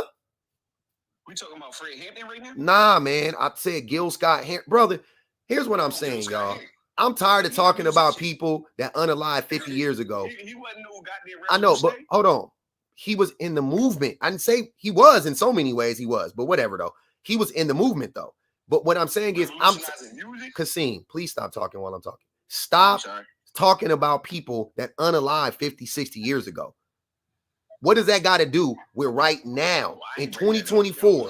Where are all the black men that y'all can't even stand up online? That's the thing that makes me pull my freaking hair out when having these conversations. Black men refuse to stand up online. Just online. Rogan hit in the face with a brick. Here come all the black men to vilify black women and say how little black women deserve our protection. Another woman, something happened to her. Black women say, hey, where's the protection? Oh, yeah, we can't protect what we can't control. Black women say one thing, black men say the opposite. Like, where y'all don't even do it online. So why would I believe that y'all doing it in real life? Mr. Facts, you talk cash money shit about black women online. Why would I ever for 1 second think you are a black Kasim? What's going on, bro? You all right? Can I talk? I don't say that. I don't say nothing negative. This ain't you want to go, Kasim? Because I'm not talking about you personally. If you think this was about you personally, okay, then all right. I didn't say nothing about Kasim. I just brought you up here because you was in the queue. I ain't said nothing about you personally. I said Mr. Facts. And here's the thing, though, Kasim, you do talk bad about black women. You've been in my lives many a times. You're talking about, I agree with that. You brother, you align often. Kasim, you align often with problematic takes about women and about black women specifically. Often. You asking me to remember? I don't fucking remember, but I've seen you in my life many a times. I've been had you up here talking. Of course. So y'all can miss me with the not me. Yes, you. You too. Okay. We'll ride with that. So I don't be understanding why is it so it's pulling teeth just to get black men to be like, you know what? I need to change my ways. I need to grow up. I need to be a better man. I need to evolve. I need to get, you know what I'm saying? Nope. I agree with that. I agree as a man, personally, myself, yeah, I need to get better. But that's always going to be the case. Even when I'm 80, I'm going to need to get better. Specifically, I want to say this public. You act like black men live in a vacuum, like we don't have outside interference. It's foolish for you to say, brother. I don't care. It sounds good. Get the smallest violin you want, bro. What you don't understand. We fought in the past, and we gonna continue to fight. But what we have to do now is what you fighting for? And stop and put our differences. What you fighting for, Mr. Facts? What you fighting for? Hold on. Mr. Facts, what you fighting for? You said we gonna continue to fight. What you fighting for? What's your goal? I'm talking about fighting for unity, man. I know, but okay. And how do you think? And what do you think our biggest divide is? So you sit up here talking about. Hold on, let me say something. You're talking about black men that's on TikTok, which is the average person. Nope, not on TikTok. That's creating content. Nope, not on TikTok. Talking about, I don't care, Instagram, whatever platform. I don't care. Who are you talking about? You said specifically some black men will get online. Are black men not online? Of all black, is he a representative of Mr. Facts, hold on. No, so that's a poor hold on, bro. Hold on, man. Mr. Facts, let me help you out. Statistically speaking, hold on, Mr. Facts. You make foolish statements, though. I don't think you represent all black men, but you are lumped in with all the other black men who make foolish statements. And guess what? Most black men continuously make foolish statements. It's not, but you can't make it. No, the prompt is good. Mr. Facts, you just mad because Mr. Fact, it applies to you. Step on this. We gotta make sure we say the right things on these prompts. Y'all, Mr. Facts you be mad because everything I be saying be actually applying to you personally. So you feel personally attacked. So you come up here and make it personal. But I don't know you, bro. It's not personal. I didn't make this up about, I did not for 1 second, trust me, brother. When you're not on my cue, I don't think about you. So once you drop, I don't think about you, right? When I made this prompt, I was not thinking about Mr. Facts or Kasim or whatever. What I was thinking about was historically in this country, like the day they told black men that it was okay to vote or whatever, black men said, yippee, I got the right to vote. He wasn't like, wait, I don't want to vote unless black women can vote. He didn't say we gotta do it together. We gonna make sure all black women can vote. And black men didn't do that. He said, I got the right to vote. Okay, cool. So he took the deal, right? And then when black women was like, hey, can I get the right to vote? Black men was like, I would, but shit. Charlie, man, he be tripping, and y'all know Mr. Charlie, he be tripping, and but I'll get back to you. I'll get back to you though. Nah, trust me, I got you. They did it. They Hollywooded them. Black men Hollywooded black women for 100 years. You know that's true. That's true. Remind me of, brother. Bro, I don't give a flying fuck who I remind you of. Don't care. Pointless to the conversation. Black men in the 60s and 70s played to the patriarchy. Yes, they did. They still do. It's all about getting money. You know what I mean? So money is the main key ingredient to patriarchy. It's like how much money you got. You can't be patriarchal and lead without money. Yeah, it's tough. So it's tough. Yeah, black men have taken advantage of that. Yes, they did. I think the thing that annoys me about these conversations, though, like I'm saying, is acting like we don't have any free will and blaming everything on another group of people, Mr. Facts, is wild. Because in all honesty, brother, outside of slavery, I don't want to hear it. During slavery, I'll give you everything. Whatever we did to survive, whatever black men did and black women did during slavery, we did it and we made it out by the skin of our teeth. Right? So I would never condemn them for surviving. So the YT people just live and let live, and they just didn't do nothing at all. No. I didn't say that. No. That's not what I'm saying. Nope. And then we just messed it up. Is that what you're saying? We just messed it up. That's not what he's saying. Do you have a YT person or a YT man in your crosshairs right now that did you dirty? Dude, be quiet. Do you know why? I'm not even talking to you. No, if your target I'm not is answering on any questions. Don't ask me no questions. I'm not going to answer. Why not? Why can't he ask you a question, sir? That's a fair question. Because I just don't like being interrupted. This dude interrupted me, man. I got one, and I don't call names, but I got a few of them. Just the same as I got a couple niggas. So it's equal with me. You know what I mean? My crosshairs is on people who are in my way. Simple as that. And that don't have no color. It shouldn't, because black people be in your way too. So you got to get them about the way sometimes. So yeah, it's a couple brothers that be getting up over here and don't really understand who they mad at. I get it. Mr. Facts do what a lot of black men do, is distance themselves from the problem and act like we not a part of the problem. And that is the most disingenuous bullshit I've ever heard, to act like black men don't have no power over ourselves. I'm not saying we got all this political power. We got some, right? We vote. Black people as a whole, we be swaying the elections one way or the other. Our little 10% and 15% and 20%, whatever we be doing, that should be swaying them elections. The elections be close sometimes. They be swaying them elections. No doubt about it. So you know what I'm saying? We got some political power, no doubt about it. But I hate individually speaking how black men will act like there's nothing, like we ain't did nothing. The white T man did everything. Brother, you think I don't understand systemic oppression? You think I don't know what is going on in this country, in this world to us? Of course I do. But I also know that there's a lot of black people black men specifically, that make choices to be terrible every day. Every day we wake up and make the choice to not do any work. Every day. So what is the excuse for them? You telling me that that's the white tee man? Nah, bro, because that's happening everywhere. That's not just happening with black men in America. That's happening with men everywhere. That's not a thing that is exclusive to America. That's black men in Brazil. That's white men in Europe. That's Asian men in Japan. Like, they all around. It's all men are doing this every single day. We wake up every day and make a conscious decision to uphold this system of patriarchy across the globe.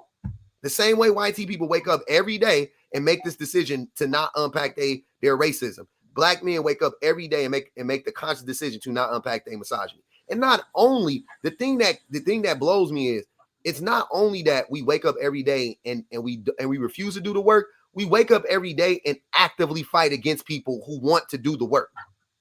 That's the shit that really gets on my nerves. I'm like, okay, if you ain't gonna do nothing about it, then get the fuck out the way, Mr. Facts. Get out of here. Be gone. You think you want us to do what? Sing Kumbaya? And we just gonna forget all the black women, all the black children, all the black men that was harmed by other black. We just gonna forget everything and just come together. No. What are you talking about, man? I said black people coming together. I just said black people. You did bring up white people. We need unity. I'm talking about black people right now. I just said, do you want all the black people in the community just to come together and sing Kumbaya with their abusers? That don't make sense. Like, so what's your plan? How can black people come together? What's your plan? I'm glad you asked. That's a good question. Yeah, but I do. But it's the same question I get every day, as if I don't tell y'all the plan every single day. But let's go again. They gotta believe the question. Yeah, here goes the question. So here you go. So what can black men do? The first thing black men can do is stop lying. Y'all already know what I'm gonna say. Stop lying. Stop denying. Stop minimizing. Stop downplaying the real life ramifications and the lived experiences of black women, black children, black men, whatever, that have been harmed by black men. First and foremost. Secondly, once you stop lying to yourself, the second thing you got to do is you have to start to actively unpack your misogyny. Meaning, and not exclusive to, you need to start to listen to women, right? And not asking them to do the labor for you, but just listening to them first and foremost, because it'll help you. It'll start you off. Then once you start listening to them, you need to start to, so that you can see them as human beings. You need to humanize them in your mind, right? And the way you start to humanize them is you start to listen to them. That's usually how it works. You listen to them. You're starting to, you're hearing them. You're believing them, right? Validating them. Okay, cool. I hear what you're saying. Okay, absolutely. Those walls start to come down. The way you want to subjugate women, the way you're okay with women being subjugated and being mistreated and all of that stuff, you start to see them as human beings and you start to get upset at that type of stuff. You're like, damn, that's wrong that y'all make 87 cents on the dollar to what a man make. That's wrong that y'all got to pay more for these products. That's wrong that when y'all say that y'all are that y'all was abused or attacked by your daddy, by your uncles, by your teachers, by your tutors, that nobody believes you. That's terrible. That's wrong. Damn, that's fucked up. Okay, what can we do about it? Then the next step is a part of it. Not the next step, but a part of it also is what is your political stances, right? What do you actually want to see happen politically, right? The systems of oppression. Are you pro-capitalism, which is anti-woman, which is anti-black people, which is anti-working class people? Are you with that system? Are you upholding that system? Are you ready to, at any point in time, go on a general worker strike? Are you ready one time to abstain from buying whatever products Nikes or whatever the fuck we buying or whatever?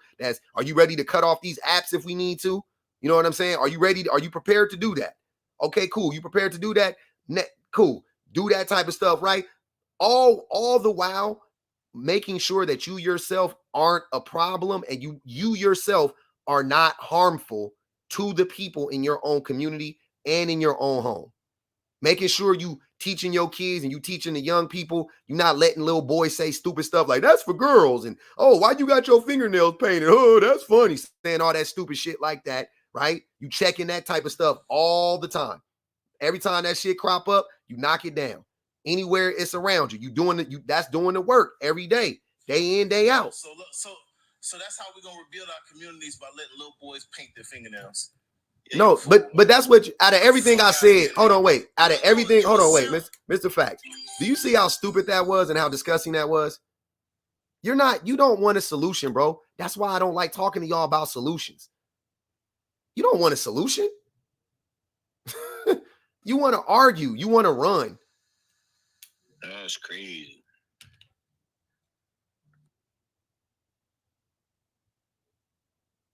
Y'all real life sick for real. Hey, Kasim, bro, I appreciate you coming up, bro. Jerome, what's good, man? I'm trying to figure out what we talking about. Bro. What are we talking about? I can't stand when people come up and ask me questions. One of my least favorite things in the world is when I got a whole prompt running. I've been talking for an hour and 20 minutes, and you come up and ask me what we talking about. Let me go ahead. Hey, boo. Hey, B. Long time no see. Yes, ma'am. Let me go ahead and help the men out, because I hate how you have so many uneducated men who come on this panel and got names like Mr. Facts, and all they do is lie. Like, I don't know how we got here. But the first thing that I will start with is the story of Jerome. Can you mic up?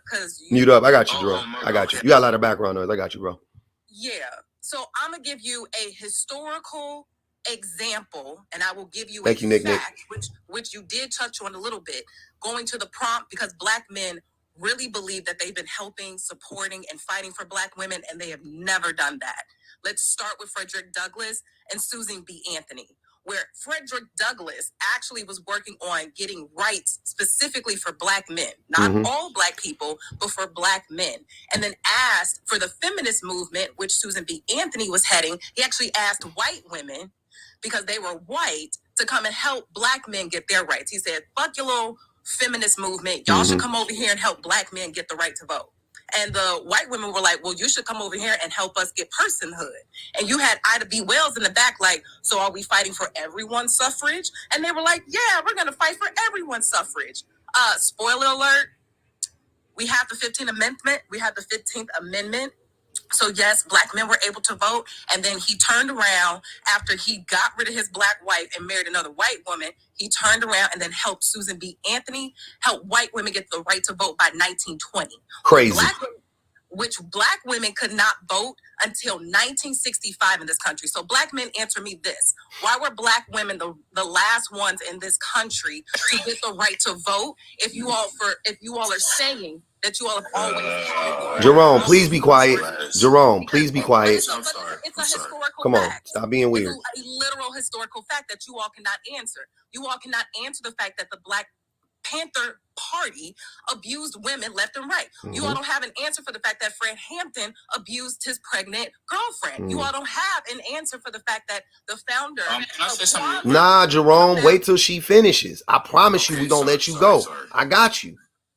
You all don't have an answer why Karenga, the founder of Kwanzaa, who was also a member of the Black Panther Party, kidnapped 2 Black women, stripped them, put water on them, and then abused them with an electric cord because he thought that they were spies for the CIA.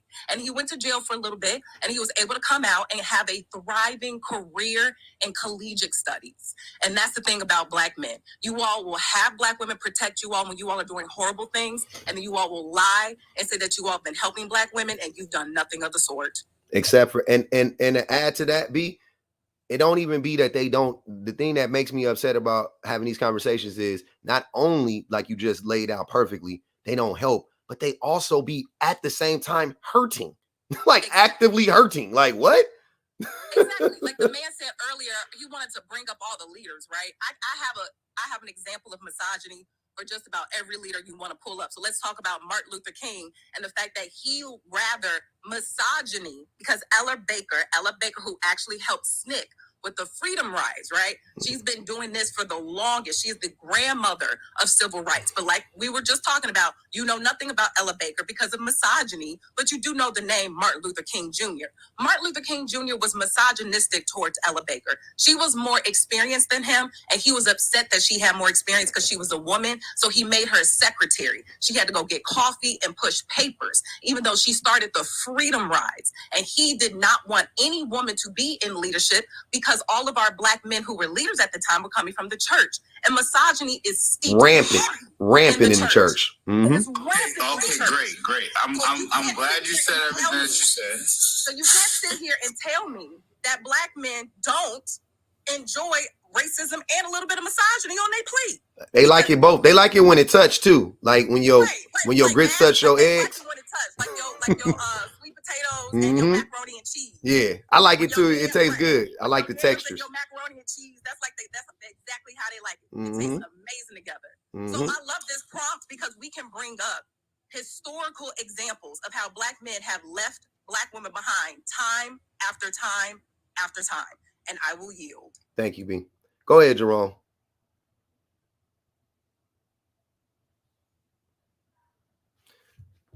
Hold on, let me send him an invite. Go ahead, Jerome.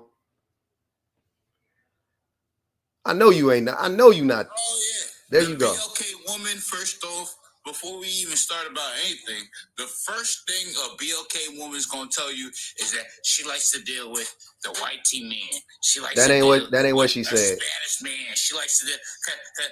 You know why? Stop lying. She don't like herself. Stop. All right. Stop lying. At the end of the day, let me land my damn jet. It's not even a plane. It's a G550. Let me land it. First off, Black BLK women, the first off, they be on the same side as the white tea man. And what I mean, if they could keep you down, they love doing it. They love doing it. The second that they can get with a white tea man, they gonna get with a white tea man, and guess what they gonna say about you? Mad disrespectful. Disrespectful. Ain't no cap in my rap. So you have the. Yeah, I'm not done. I don't want to hear nothing. Okay. So let him finish, B. Let him finish. What y'all do is nefarious. B, let him finish. Let him finish. It's really nasty work. It's really nasty work. Because guess what? As soon as you could sit next to a white tea man, y'all turn around. And the stuff that y'all say about BLK man is crazy work. Hold on, wait, B. Let him. You gotta let them get their little diarrhea out. Go ahead, brother. Yeah, let me get my plane over. I'm about to land it quick too. If you put a white BLK woman next to a white tea man, the stuff that they say, nasty work. Nasty work. The stuff, and they start acting like they're not even us. They start acting like they're not us, and don't lie. So at the end of the day, just like we can have a preference, y'all can have a preference. You know, your preference be like, oh well, I want to get with a white tea man and get this, that, and the third. Well, we our preference is a Spanish woman, a woman that don't got no damn lace front. We don't want to keep paying for y'all damn lace fronts and y'all wigs. We want to pay, first of all men got to pay to play. Okay? So if I pay some money, guess what? The woman that I'm paying the money for, guess what? She taking care of her damn family. Hey, can I ask you a question? Jerome. I'm about to land my No. You don't interrupt me. Jerome, are you drunk? Are you sober? Are you drunk or are you sober? First of all, I'm sober as hell. Okay. Secondly, we're not, they got 5 on that boy head. Secondly, when are you talking? B didn't say nothing about hunching on black men, or why are you talking about dating preferences? Is that what you think about these conversations? Okay, let me answer that. Because they're allowed to have dating preferences, and they always say that, okay, well, I like the white tea man and this. But wait, hold on, wait, Jerome. Hold on, wait, Jerome. Hold on, brother. A, you're projecting what black men do on the black women, first and foremost. But statistically, who is more race loyal? Black men or black women? And this is not even a badge of honor, by the way, you guys. This is not me. I don't think this is a good or a bad thing. It's just a reality. I just want to talk about reality. That's all I'm talking about, right? Because I say go, you already know. Go where you love, go where you appreciate it. You know what I'm saying? All of that type of shit. But I'm just out of curiosity for Mr. Jerome here, who is saying the complete opposite of fucking reality. who is the most race loyal group of people in America, actually? Black women, and we know that. Okay, so if it's black women, then make him, hold on, wait, Jerome, make it make sense then. If black women are the most race loyal group of people in the country, where do you get off coming on the live and saying black women always talk about how they date white men and all of that stuff? That's categorically false, because we know the numbers say something completely different. So what are you talking about? Why are you saying that? Where are you getting that from? You just making that up? Am I allowed to answer? After I'm done asking the question, yeah, where are you getting this from? And why are you saying it right now? Based on what B just said, what compelled you to say that? I'm very curious. Okay. First off, when you dealing with the BLK woman, she be running her mouth. She say stuff like she likes the white man. She does all. Hold on. You just went back to your same talking point? Answer the question. Hold on. I'm a good fisherman. I be catching them with the same hook. You don't, bro. Answer the question, Jerome. How does that make sense? Hold on. Let me ask you. Do you know that black women are the most race loyal group of people in America? Or do you not know that? No, that actually, can I answer that? I asked you the question, yeah. First off,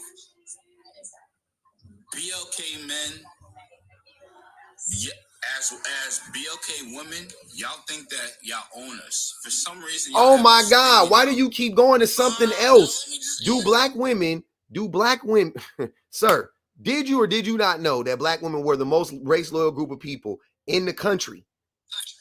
Yes or no? Huh? No, they're not. But they are, They're though. not. But they are, though. So it's not up for debate. That they are because nobody else wants them. Hold on, but you wait. You just said that. Wait, hold on, but you can't go over there and get a Jerome. Chinese woman and do. Jerome. We can go over there and get a Chinese woman. Nor can we. We can get a Thailand. No, we can't. No, we can't. No, we can't. Are you crazy? Sir. Not Thailand, it's Thai. Hold on, wait. We can get women with our eyes closed. We can't. But BLK woman, she can't get different races.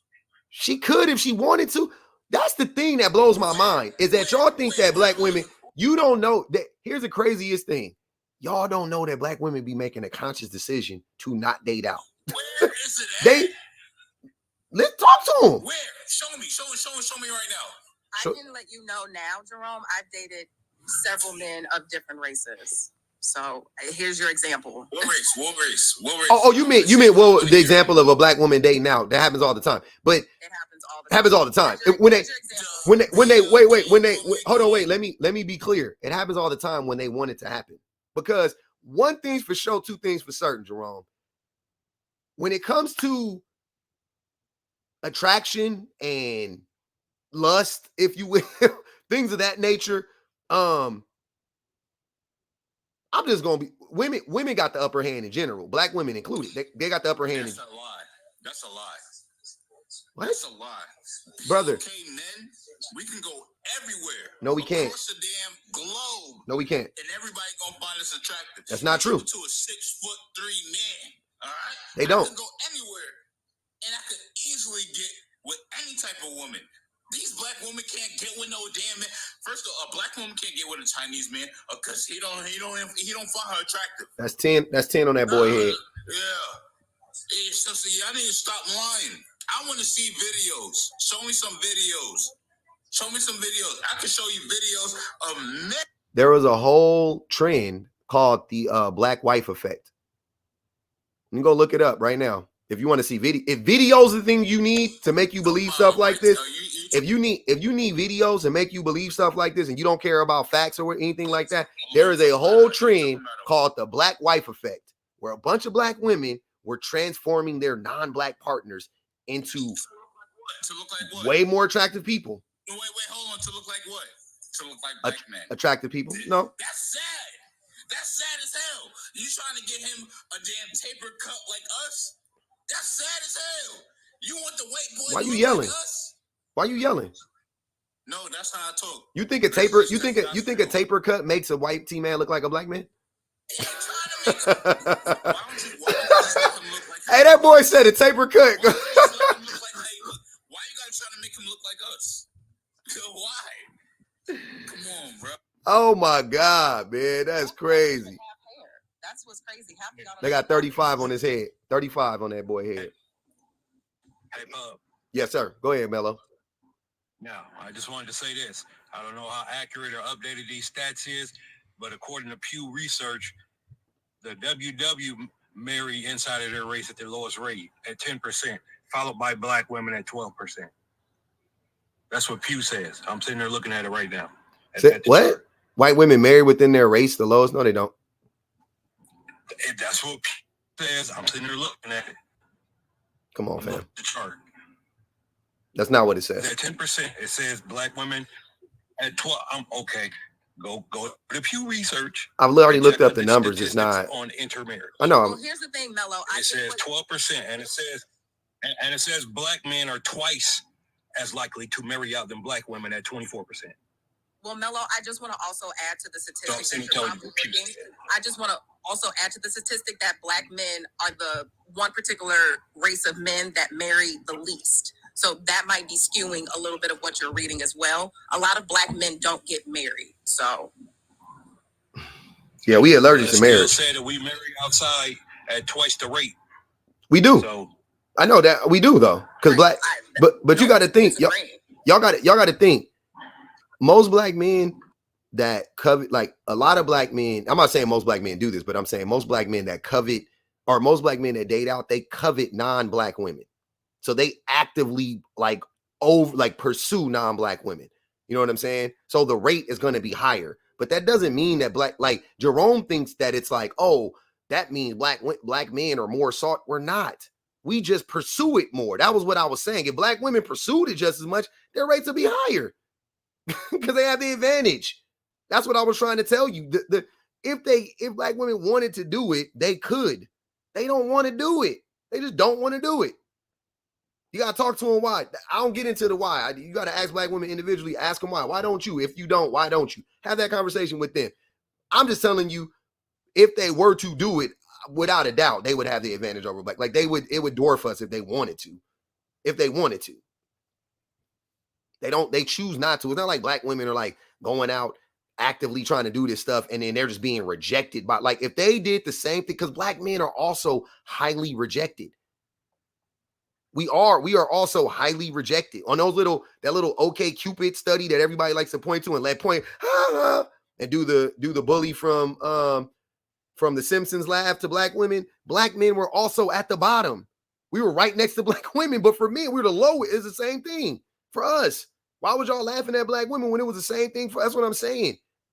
The likelihood though that we date out is higher because we pursue it, because a lot of black men covet non-black women. A lot of black men, I would say the majority of black men that date out covet non-black. They actually, I want me an exotic woman. I like me they like racially ambiguous women. They like a Latina. They'll make up all types of excuses. I've heard all types of excuses from black men. It's like to rationalize it. But at the end of the day, it's just they covet non-blackness. They get a kick out of it. Go ahead, too much. Cut you off, but I'm sorry, but I just want to conversate with you. Why do you think that black men covet outside their race more than any other race? Because of racism. You think so? I know so. Okay, how do you know? Because that's a strong confidence to say I know so. How do you know more than why am I listening to you? Why are you the expert? I'm not the expert. I just know because I've listened to people who are experts talk about this. What about your no versus my no? Is it any valid? I don't know. You got to make it make sense. Okay. Well, let me tell you like this. The reason why most black men date out of their race is because of their mother. Okay. So that's difficult for you to grasp, right? That's difficult for you to grasp. We should have known single moms were going to come up, right? We should have known single moms were going to make an entry. They're on the chopping block, right? They're on the single chopping moms block. always make an entry somehow, don't they? There's black women are single mothers. This is crazy. So this is the reason black men, and my nephew included, right? They don't want to date their mother. They don't want to date their mother. I would hope not. That's a fact. I would hope you wouldn't want to date your mother. A woman that looks looks like their mother and acts like their mother. So all black women are a monolith too much? I didn't say all black women. Okay, so wait. Hold on, wait. Let me play your logic out too much. Hold on, wait. Let me help you out with your logic. So if that's the case, I gotta help y'all because y'all be hold on too much. Y'all be just like you, brother. Y'all be nah, you're not logical. But so y'all be hold on, wait. Sir, this is not logical. Let me tell you why it's not logical. It is logical. Okay. I'm gonna tell you why it's not logical. Because if it's simply what you're saying, which is they don't want to date their mother and they don't want to date a woman that looks like their mother, and you and I just agreed that all black women aren't a monolith, then that would mean it should be fairly easy with the scores of black women that exist that they should be able to find a black woman that doesn't look like their mother and doesn't act like their mother, because all black women aren't a monolith. That's why what you're saying isn't logical. Can I say this? Can I say this now? Okay. Why are most black women walking around looking like Nicki Minaj, looking like that's what we call a pivot. Okay, I'm saying why? No. Argue with the point that I just made. Make that make sense. Hold on. Wait. Too much. Argue with the point I just made before you pivot to something else, because I just destroyed your point. So, but stick on that point though, if you can. You said you logical. I just did. If I didn't, then refute it. You didn't. Then refute it. Say what you said again. Okay, you wasn't even listening, huh? You was reading the comments or something, huh? I'll say it again for you though. I'll do the labor for you again. Typical black man. You want somebody else to do the labor for you. I'll do the labor for you again. Okay. So what I said was you and I just agreed that black women are not a monolith. You and I just agreed on that. Black women aren't a monolith, right? Now, I said that since that's the case, then how can your assertion that black men don't want to date their mothers, they don't want to date the women that look like their mothers, they don't want to date a woman that acts like their mother, right? Why would it push them away from black women and not just push them to another black woman that isn't their mother, who doesn't look like their mother and doesn't act like their mother? Ask your nephew who's been raised in a single mother home. My nephew is married to a black woman. Who's telling you he doesn't want Hold on, too much. You see how stupid that was? My nephew is married to a black woman. He's married to a black woman, happily. How many nephews do you got? I got one nephew. Look, now you're pivoting again. I got one nephew. He's married to a black woman. My niece was married to a black man. Most black men are in relationship with black women. But here's the thing. If you ask the ones that are dating out of their race, and they're really being honest, it's because they watch their mom have an open door policy to men growing up. Another lie. Lash out and be emotional. And tyrant bullies in the home. Child abuse. Were you raised by a white woman?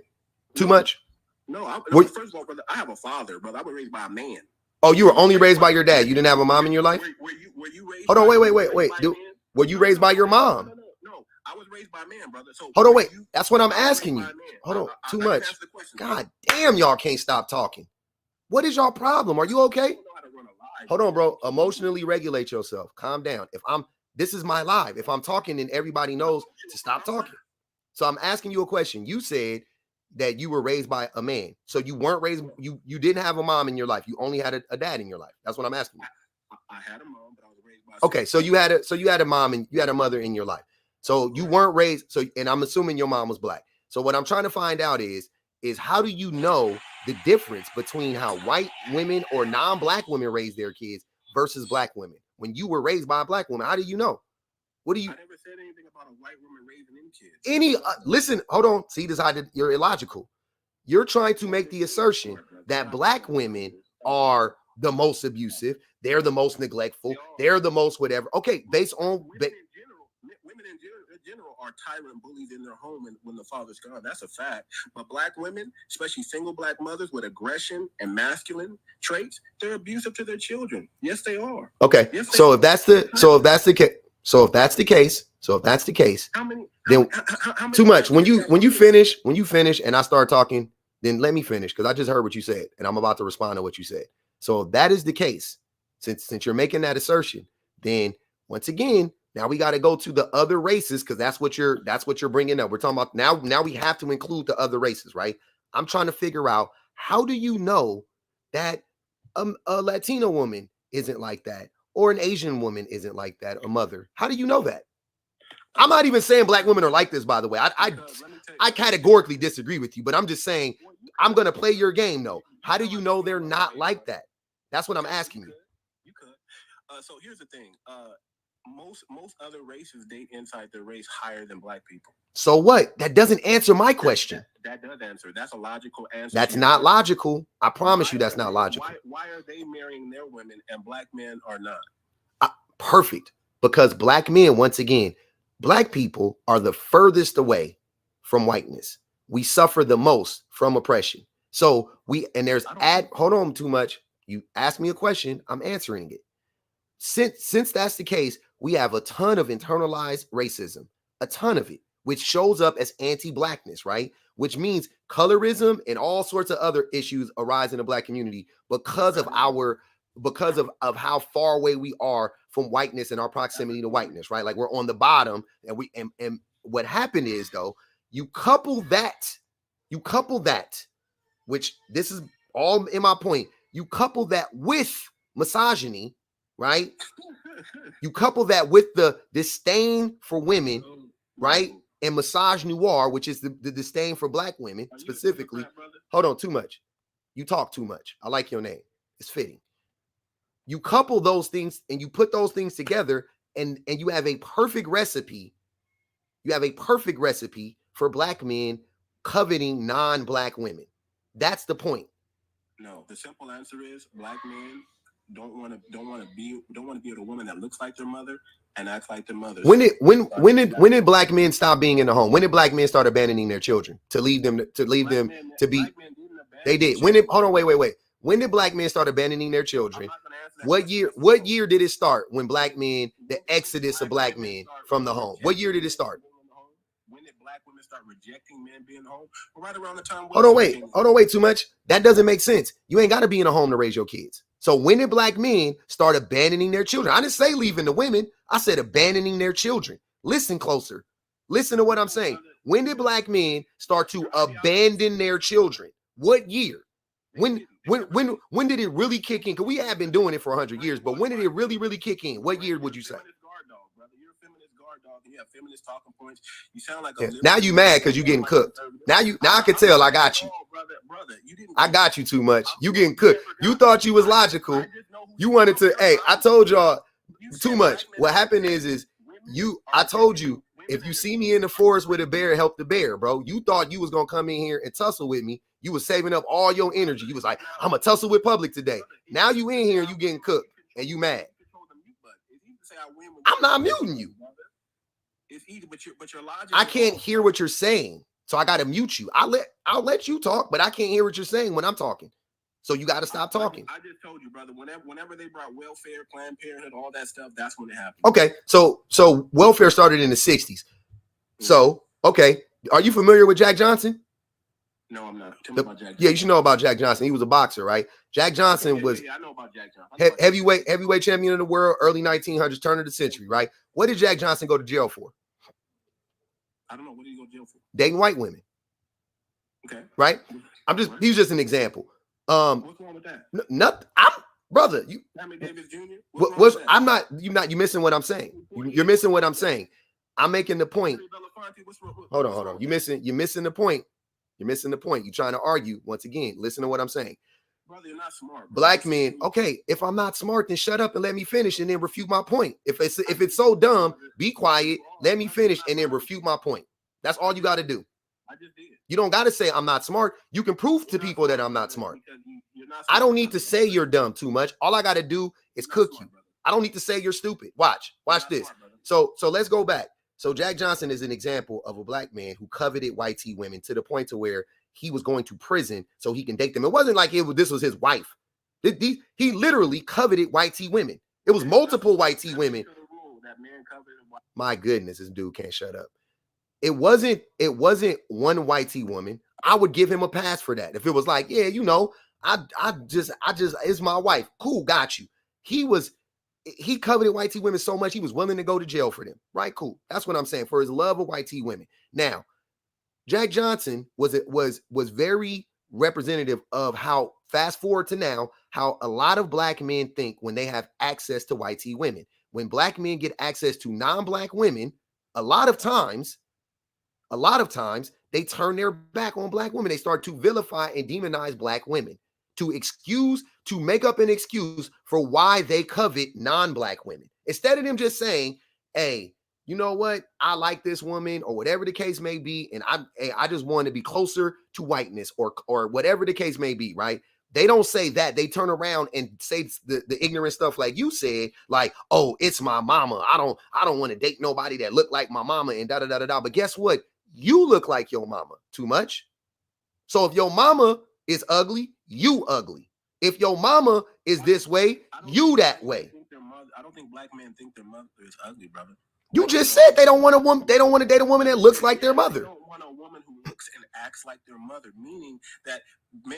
And I'm not saying this is right, because I have conversations with my little nephew. I want my little nephew to like black women. I want a lot of the young black men today. A lot of these millennials and Gen Zs, if you talk to them, they don't like dark skinned women, and they don't like their mother. They don't want a woman that's like them. And if you really talk to them and ask them, because I do this, brother. I do this for a living, brother. I do this work. I'm on the streets. I'm not sitting in the classroom like you, giving everybody practical theories that don't make sense in the real business implement. I'm actually on the streets. In the real what? I'm actually in the real. Hold on, wait, go back. In the real business what? Well, hold on, wait. What did you say? In the real business what? There's real world and then there's test world, brother. No. What did you say? In the real business what? In the real business world. No. You didn't say world. What word did you say? Real business who? Brother, Shut up. You don't know what you're talking about. You just making up stuff. Hush too much. Hush too much. You talk too much. That's your problem. Mm-hmm. No, brother. You're just not making, brother. Listen, this is your platform, so you can say what you control the narrative, how you can spin it how you want to spin it. You can have a room full of feminists and cater to the black woman. Feminists? What are feminists? They just push you up. What are feminists? Feminists. Oh, feminist. I'm sorry. Yeah. My fault. So they just push you up. You can be in a room like that with all these black women and women in general cater to you, brother. But I'm speaking the truth. Yep. You speaking facts, huh? I'm speaking the fact, because guess what, brother? I did the work. You haven't done the work. What work have you done? Classroom. I'm talking from the streets. I'm talking what you live on the streets? Boys. That's not my fault that you live on the streets, sir. With young boys, why are you talking with young boys? Why are you talking with young boys? Too much. Too much. What is too much? Do you have a young boy yourself? No, I don't. Okay, you don't have a young boy. Are you a young boy yourself? No. Is your job to talk to young boys? Is that what you're telling me? I'm a 44-year-old man. So you a 44-year-old man with no children, which is sus, by the way. A 44-year-old black man with no children. I'm married, brother. So what? I'm married, brother. I don't care. That's not so because I don't choose to have children on your time. 44-year-old black man, no children. You are definitely an outlier. But I'm married, brother. I don't care. Say free your wife. Free your wife until she free. Free your wife until she free, brother. Are you married? Yeah, I'm married. How long? 13 years. 13 years. How did you meet your wife? I don't give a fuck. Who cares? I'm married, you married. Who cares? Next question. Exactly what? What was your point? I'm married longer than you. You was gonna try to be like, I'm married longer than you. I'm married longer than you. You shut up. You pivoted. Now you talking about where do we meet? Who gives a fuck? Who's more dominant than you? You're not married to a black woman, so I think you're projecting. Who got you up here on this track talking nonsense? Up here on here talking what she wants to talk about, right? I'm answering the prompt. Yeah. Who is this? Who am I married to again? What did you say? Who was I married to? So you're not married to a black woman? Nope. He said you were married to an angry black woman. Exactly. Got him again, dummy. Wrong again. Look at you. Look at you. Wrong again. It don't matter, bro. Sir, using the word feminist as a slur or as an attack on me is the dumbest thing you can do. Don't care. It is dumb. You're a misogynist. That's why you're on here. There's no such thing as a feminist guard dog. That's not you can't find that in any literature you can't find it. What is it? What is a simp? Too much? What is a simp? Describe it. What's the definition of a simp? A man who caters to women, tells them lies, tells them what they want to hear. Come on. You defend women ideologies. Hold on, wait. No, go stay on the simp word. You used it. I love when y'all use words that you don't know the meaning to. I love when y'all use words you don't know the meaning to. What is a simp? You was almost there. Keep going. That wasn't the whole definition. Keep going. What's the simp? You already said business cumin or something. I don't know what the hell you said. You were trying to say something, trying to sound smarter than what you are. I think he said cumin, like the spice, but I think he meant to say acumen. Yeah, which wouldn't apply. It wouldn't have been right either way. It still wouldn't have been correct. You know, 5th grade reading comprehension skills. They be fighting for their life, man. It's sad, man. It really is. I'm getting a little tired of your broken promises. Hold on, we not gonna do that. That's you up here like a guard dog, and you're here to defend all feminists, and that's what it's. But the thing is, too much is that you're projecting, because I'm not a guard dog. That's you. You are a guard dog for misogynistic men, and you come up here and you cape for misogynistic men because nothing you say makes sense. Nothing you say is coherent. You don't know the words you're using. Nothing you're saying. First of all, men validate other men. I know. That's called a cult. We know in a circle of men, you're not a circle jerk. Hold on, wait. A circle of men is called a circle jerk, and you're right. Men validate other men in the circle jerk. You didn't have enough masculine men around you to teach you that, hey man. Well, I grew up in one. Wait. Hold on. Too much. Wait. I grew up in the 80s and 90s in the projects. I had nothing but hyper masculinity all around me, and I was. Hold on, wait, brother. Hold on, wait, fam. Wait. I'm telling you how I grew up. You don't know how I grew up. You already made assumptions about me, and you don't know. So I'm gonna educate you a little bit. I grew up in the 80s and 90s in the middle of the fucking gang era in LA and Long Beach. Great. Hold on, but where you from? Hold on, where you from? You from Cali? Where you from? Where are you from? I'm from Long Beach. I'm from the west side of Long Beach. Where are you from? Name the street. What street you grew up on? You didn't grow up in the hood. Hawthorne. Mm-hmm. Okay, Buttlong. You know Buttlong? I know what Buttlong is. Yep. Okay, there you go. Then that's all you need. What school you went to? Don't worry about what school I went. What school you go to? You sound like a geek. You sound like a nerd. You sound like a nerd. And you get on the internet and you trying to remake yourself on TikTok, but I'm not. I've actually just grown up, and I'm cool with being a nerd. That's the difference. I'm okay with it.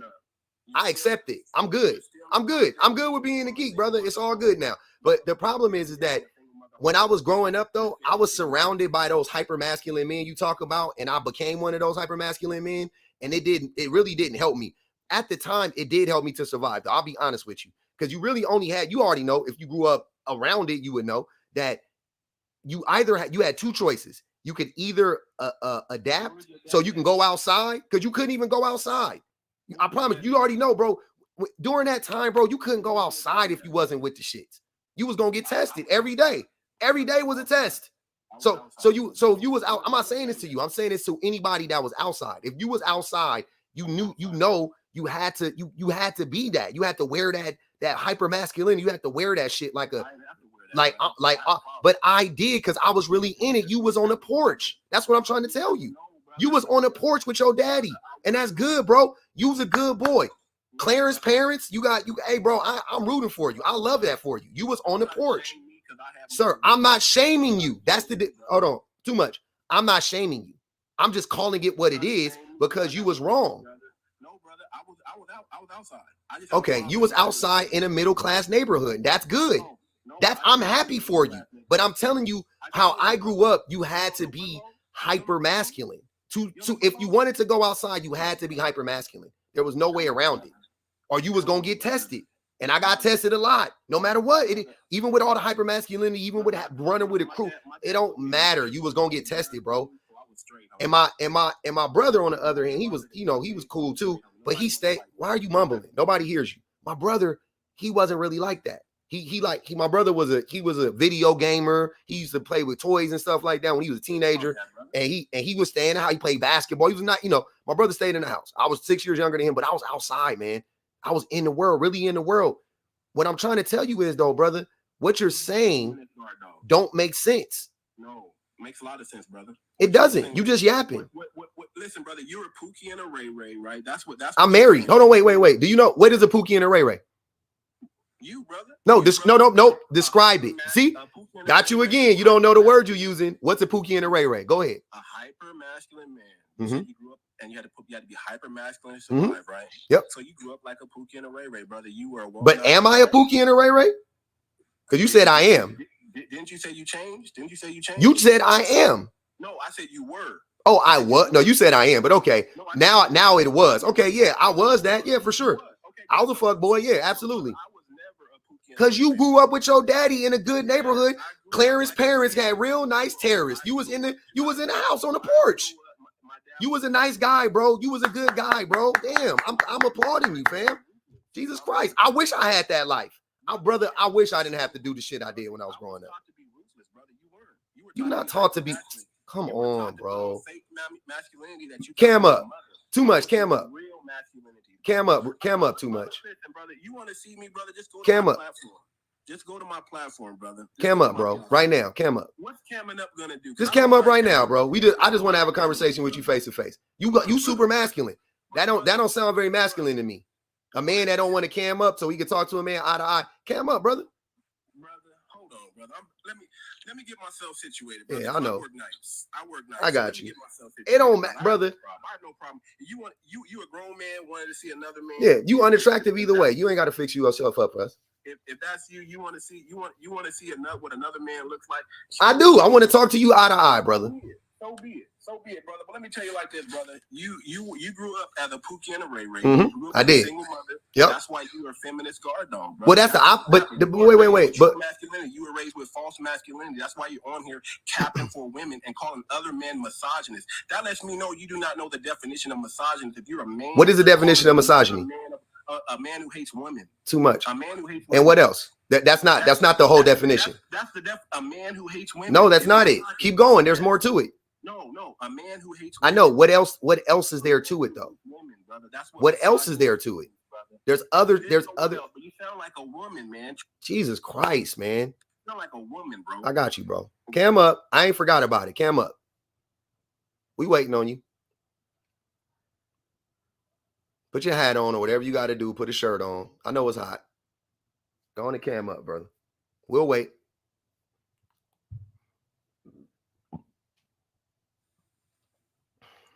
I think it's crazy that somebody would use the term feminism as like an insult, because what's wrong with women having equal rights? He don't know. That's what, Lord forgive him for they don't know what they do. They just be yapping. Bro, why, brother, you can't come off of mute till you cam up. How about that? You ain't coming off of mute till you cam up.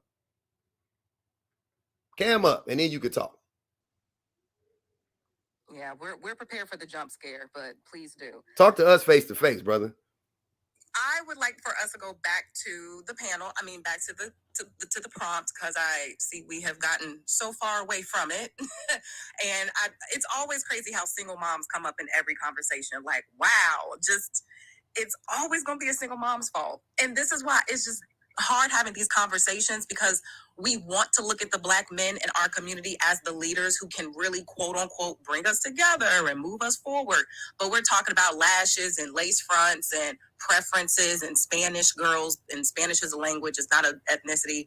And we have to like correct your language and like see that you don't have reading comprehension skills. It makes us a little fearful to put you all in the positions of leader if this is what you all are doing when we are trying to have an actual conversation about. You're letting a woman say this about Black men? You still ain't cammed up. What you waiting on? You taking a shower?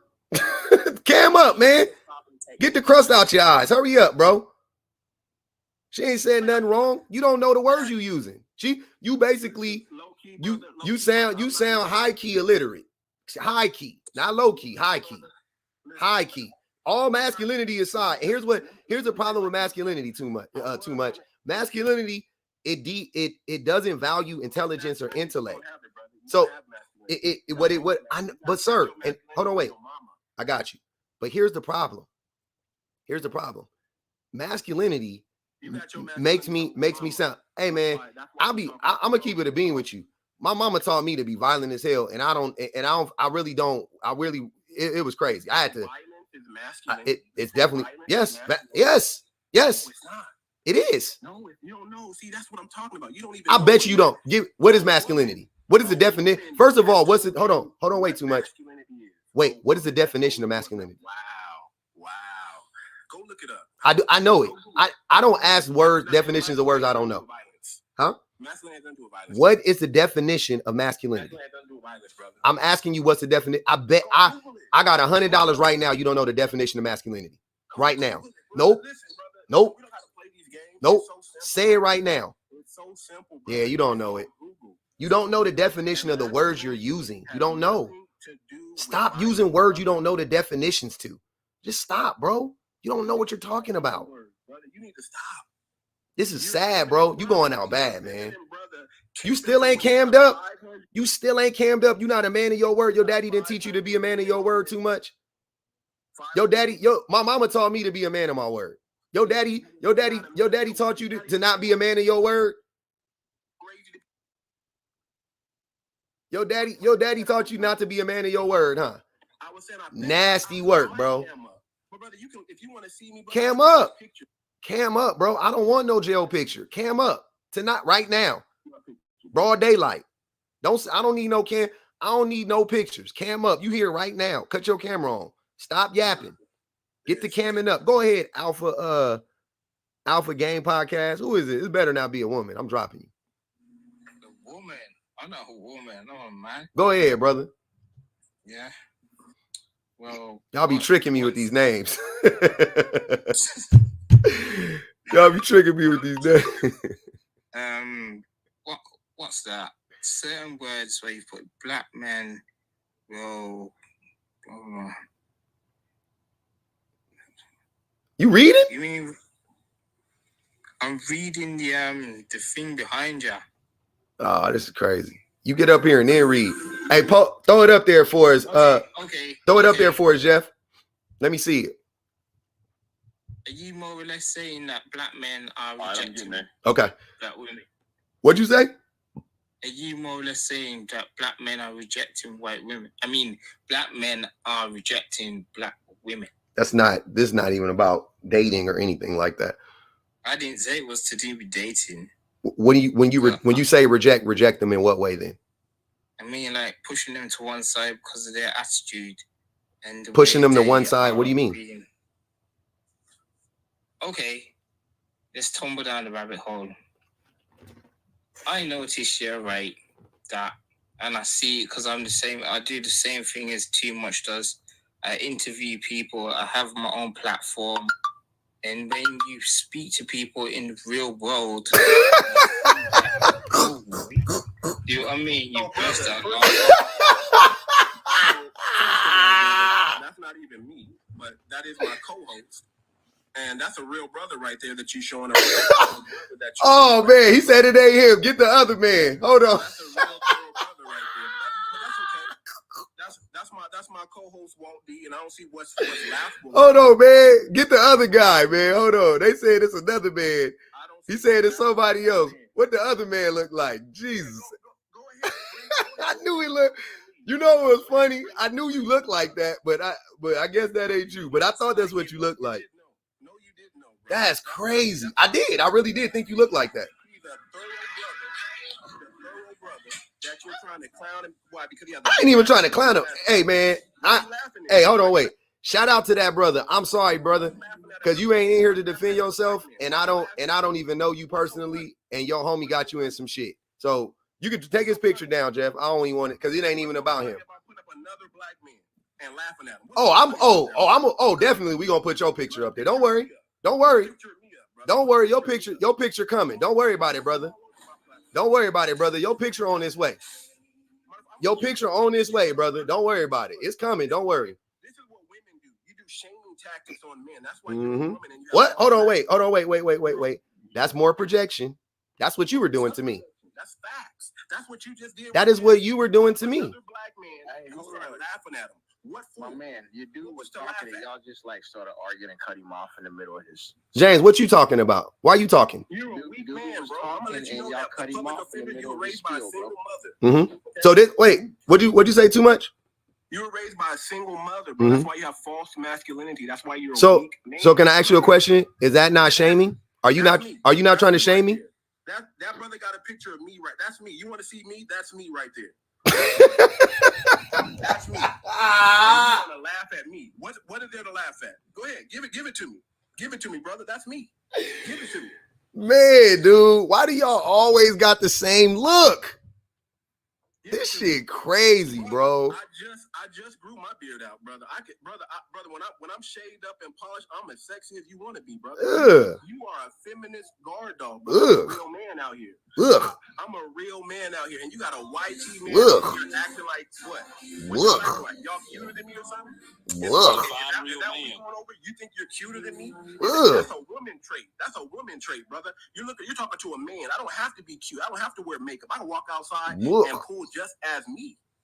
So you got a below average woman back there up under me, shaking her head. Like, hold on, wait. Hold on. Hey, find his wife. Put his nah. I ain't gonna do that. I ain't gonna do that. That boy lucky. I don't want to do that. Below average. All right. Okay. Put your wife on the screen. Put her on the screen. Nah, don't do that. I don't want to do that. I ain't gonna. Let's not do that. His wife ain't got nothing to do with this. Sorry, ma'am. I'm sorry, ma'am. His wife ain't got nothing to do with this. His wife ain't got nothing to do with this. It sounds like it.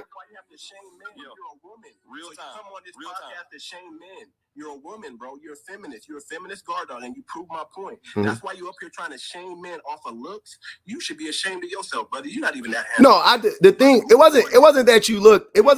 Hold on, wait. Too much. It wasn't that you looked unattractive or attractive, because I wasn't judging you off of that. You just looked. Hold on, wait. I'm just telling you what I was laughing at. You looked like a weirdo. You looked like the type of dude that would say the type of stuff that you're saying. That's all it was. It wasn't that I was like, oh man, he's ugly or he's cute. Like, I didn't care about that. You just look like the type of dude. Like, you look like the type of dude who would go to a you look like the type of dude who would go to a hold on, wait. You look like a type of dude that would go to a gas station and buy a hat that said 100 on it and wear it on camera. And no, wait, hold on, wait. Listen to what I'm saying before you get mad. I'm not judging your looks. I'm not saying like, oh man, this dude's unattractive. That wasn't what I was saying. I was saying you looked like the type of man. But in my mind, I was like, I envisioned a certain type of dude, right? And you look like that dude. You look like the type of dude that goes into a gas station and you saw a 100 hat and you was like, oh shit, a 100 hat. I'm a wear that shit. I just want to say something really quick. And you bought it and put it on and then got online with it. That was crazy. That's what I was saying. Brother. Go ahead, James. Brother, are you serious? Well, we don't want to talk about looks. That's what I'm saying. I wasn't judging you off of looks, man. Come on, brother. You are a woman. You're using shame and tactics of women. Shame, insult, guilt, and the need to be right. That's all I've seen you do on this platform. You are a woman. Well, that's what you do. Shame. I'm just giving you the same energy back, brother.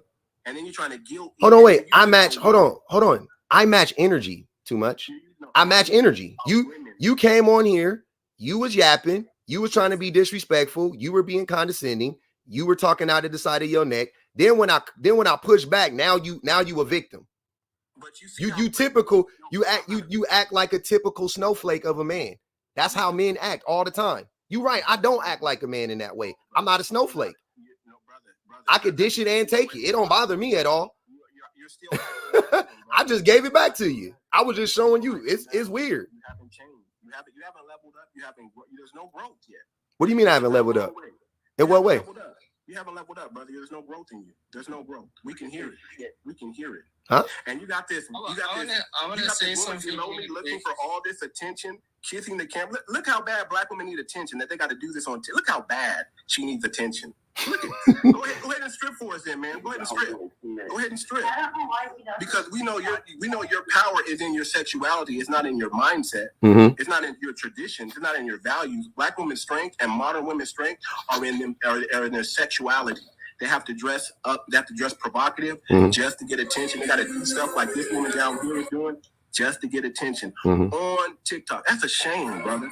That's a shame. So you got your YT brother up there, who's obviously alphabet crew. You're not masculine, brother. You're not masculine. You look like a metrosexual brother up there. Yeah, who got to put another man on camera so people can. You guys are ridiculous, brother. Ridiculous. No respect. Can somebody else talk too much? Is that too much? Hey, too much. Is there? Can anybody else talk? Go ahead. I want to say this, and I'm gonna keep it real, right? Because I'm listening, and you and your homeboy, you're hating and shaming and too much. Use my homeboy, So that means. Hold on, wait. You came up too, Alpha. James, you came up too. All of y'all came up. Y'all came up here to yap. All of y'all came up. Where all of y'all from? Matter of fact, hey, what they say on that Kendrick album? Matter of fact, where all of y'all from? Cam up. Where everybody from? Cam up.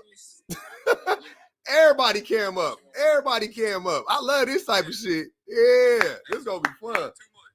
I ain't trying to front or nothing, but like if you want to put a 1 or a 2 in the chat, whether or not they would want to look at this wifey or you, then we can talk about that. But I ain't trying to bring that up. I ain't hating on you. You feel me? Like, we love you, bro. Yeah, like that's not. We can hit the metrosexual in the comments, brother, if you want to. That's not my problem, brother, though. I'm not concerned with that, brother. Why you gonna be a feminist guard dog and pull up my picture when all you do is go to my page? Well, because you was wait, because you cam up. All you had to do was you was scared to cam up. That's it.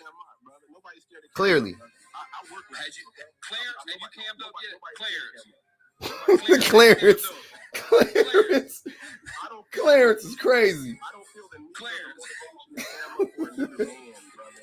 On a podcast, what? If you want to try to, for what purpose? Then why you on the internet? Brother, I cam up all the time, but that's not the issue, brother. I just, the point is, this brother is required. This is a man asking another man. You know what I'm saying? I'll cam up in just a minute. Okay.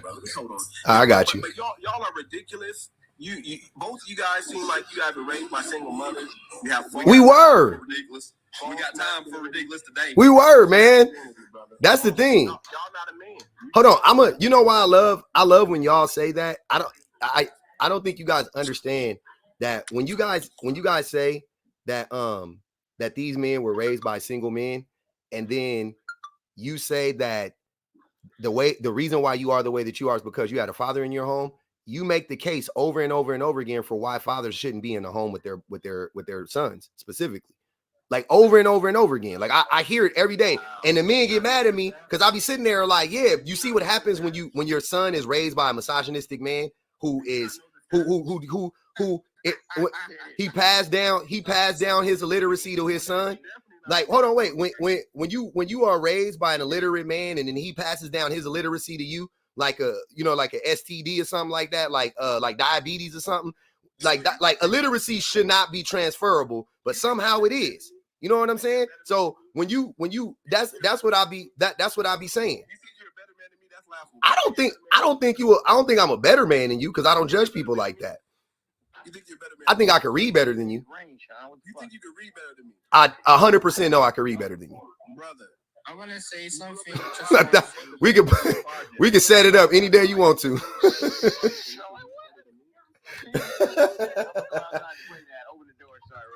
I want to say something. You said that you came from the projects, yeah? Yep. Like the gang culture. Yep. So, and you also said that you was a Chad in the Tyrone. Hey, Lewis. Yeah. So, hold on. Wait. I can't hear you. So James. James, mute up. You said that you was we can't hear nothing. You got a lot of background noise, brother. Yeah. Mute up. So Chad and Tyrone's are the ones you get 100 girls phone numbers. You got me on mute. You need to mute up. I can't. You got me blocked on the mute button. I don't got you blocked. Come back up, bro. Maybe something was wrong. Go ahead, Alpha. Yeah, I'm just saying because Chads and Tyrone's, they're the ones who get other girls. They're the ones who cheat. Yeah. They're the ones who do all sorts of things to women, right? But yeah, when you're talking, it's like you said you changed. Obviously, something happened to you. And you said you come from a single mother household.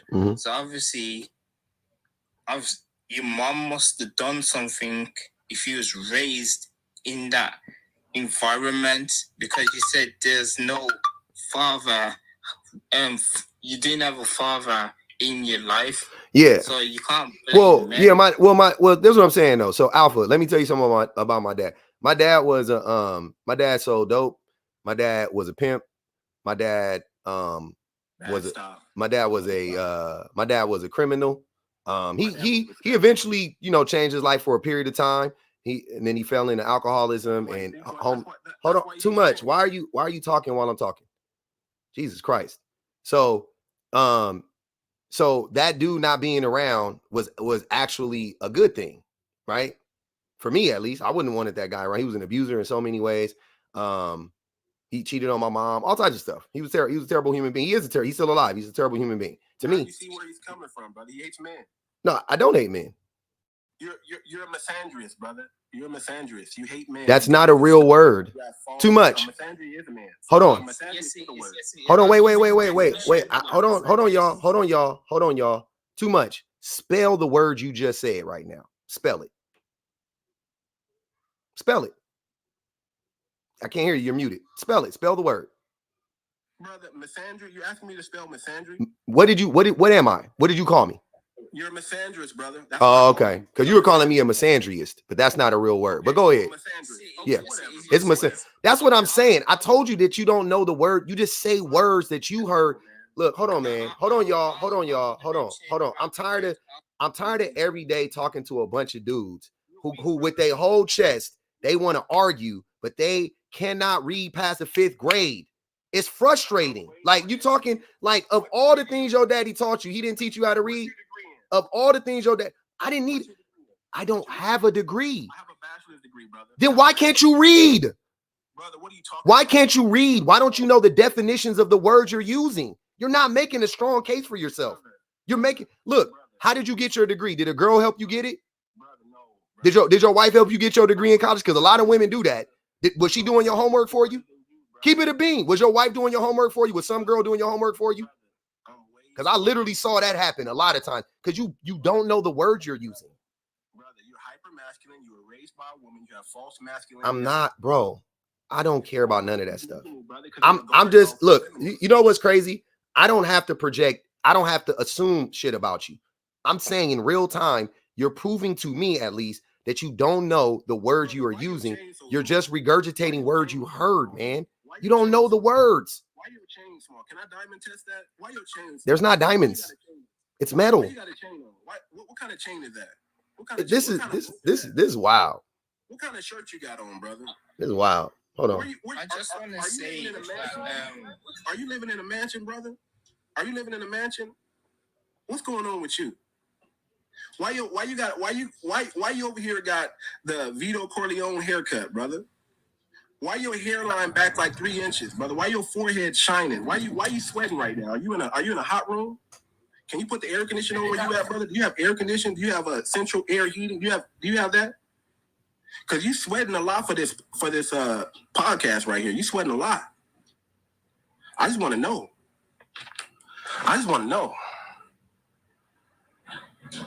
You see, brother, brother. Listen, I don't have to prove my masculinity. You do, because you were raised by a woman. I was raised by a man, a military man. I was raised with respect, discipline. Even though I was outside, I knew better. You didn't know no better. You didn't have a choice. Wait, your daddy was in the military and he didn't Thank your father for his service. Your daddy was in the military, but you have horrible dental health? Crazy. Really? Crazy. Girl, look at your face. Your average face. You're a 4 at best, baby. Yeah, smile. All that for attention.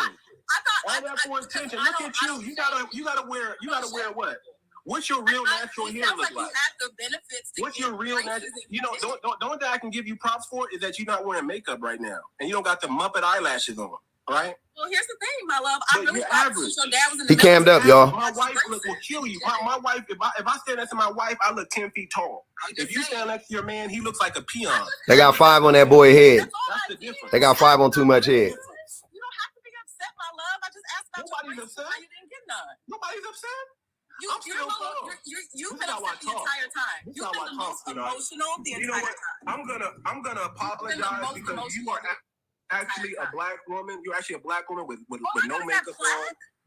You're actually a black woman with no makeup on. You're actually a black woman with no makeup on. I'm gonna leave you alone, sweetheart. And you have plaque on your teeth. I just woke up. Literally, just woke up. But plaque takes years. You gotta go see your dentist.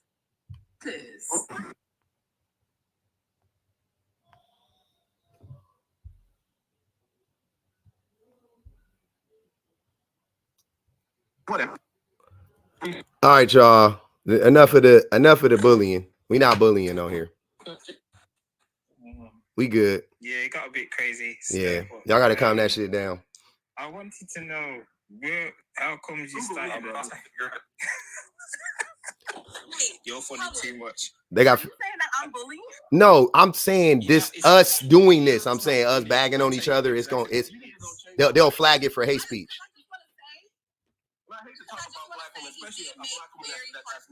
Oh no, don't B. No. He did. No. No doubt about it. Yeah. You can say whatever you want. It ain't that. You know, I don't care about that. I'm talking about us, all of us saying this stuff because it's gonna lead to us getting, yeah. It ain't about, I don't care about that. Cook that mother. Nobody care about that. Put a picture up. Let's put it like that. Go, you know what I mean? Go get you something. And let's not use our words. That's what I mean. Let's be careful because I know how TikTok be like in the act.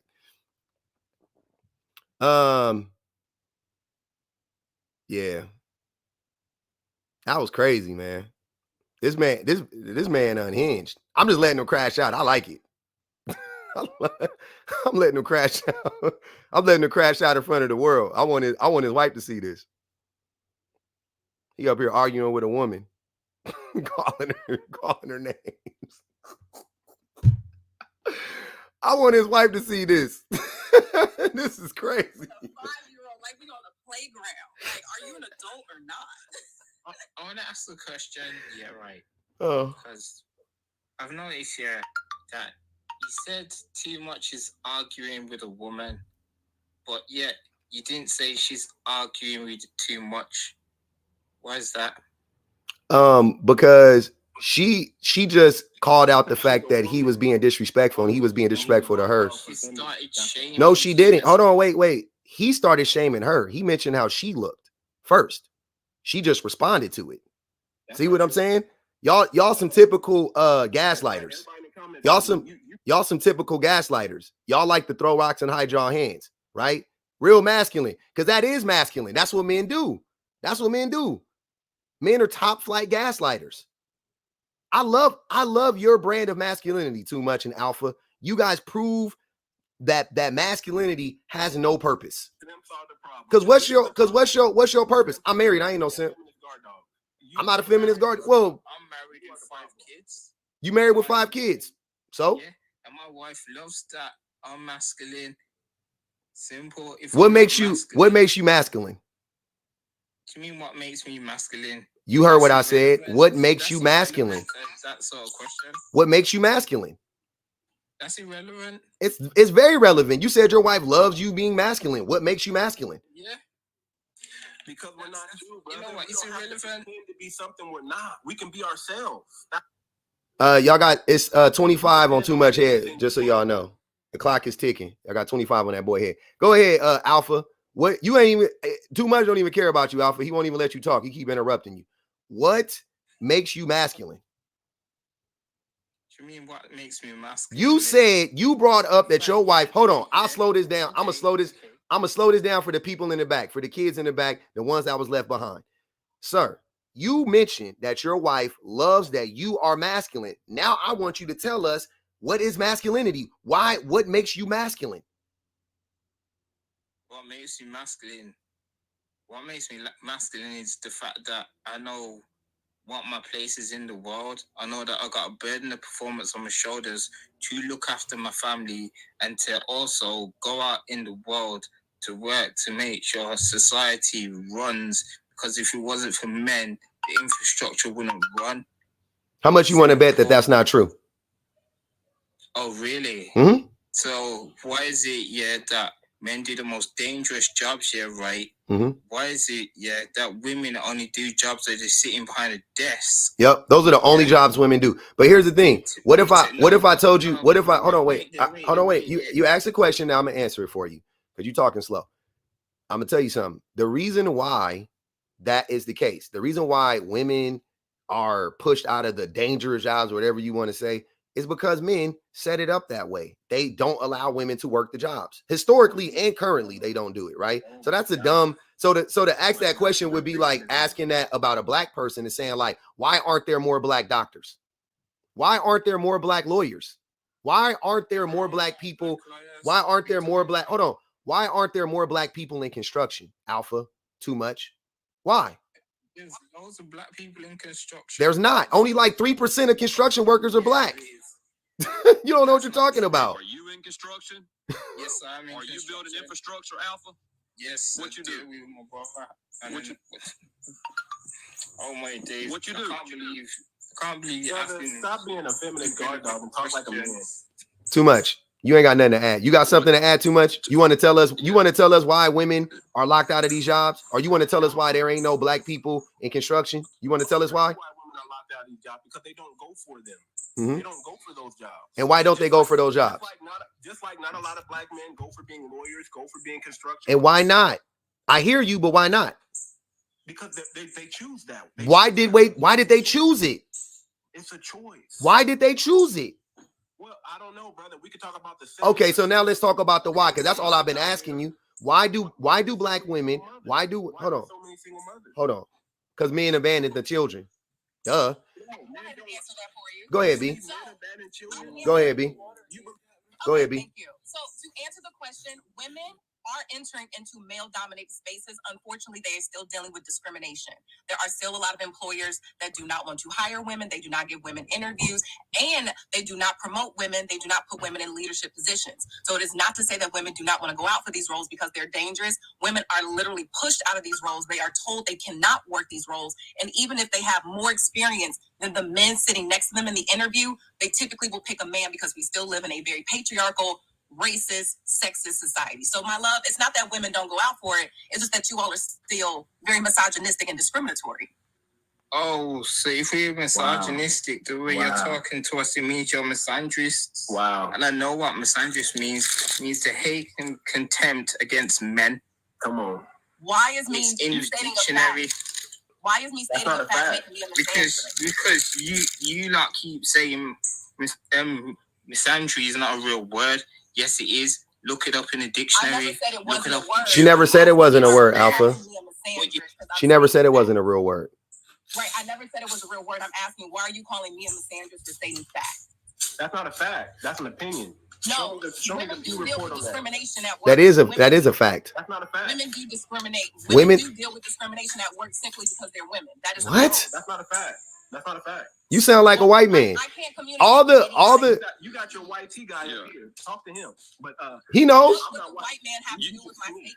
He's still a man. You low-level black people always claim racism. Low-level black people. Low-level. You're a low-level. Boy, that's the most anti-black thing I've heard today. I can tell you that. That's the most anti-black thing. You said low-level black person coming from a black man is a wild state of affairs. I can tell you that right now. That's a wild thing to say. We're talking to a low-level white dude right now. Low-level. Trailer park. What? Trailer parkish. Hey, where's your trailer home at? Where's your trailer park at, brother? Where's your Met? It's right here beside this. It's right here beside this in-ground pool, baby. You want to come swim in my in-ground pool, baby? We got. Hey, I'm like, you want to come ride in the Tesla to get here? It don't bother me. Come on with it. You want to come? You want to get up on it? You want to get up on the island, boy? That boy. And that boy showed him an end.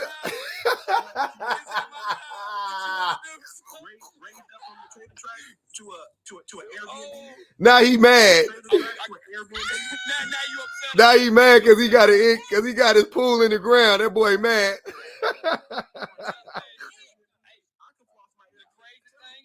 Hold on. Wait, y'all. Wait. You said. Hold on. You need to floss, all right. You said you could floss. You should floss. No, brother. You didn't say you need to floss, brother. You are low level. I missed it, bro. Take it back. You didn't say you need to floss. You gravitate to low level people, right? You have low. Hold on, put his homeboy up there again, and tell me if this ain't. I'll show you all my homies right now. Show me his homeboy again, real quick. I'm just curious if this. I ain't saying this man low level. I'm just gonna look at him and tell me.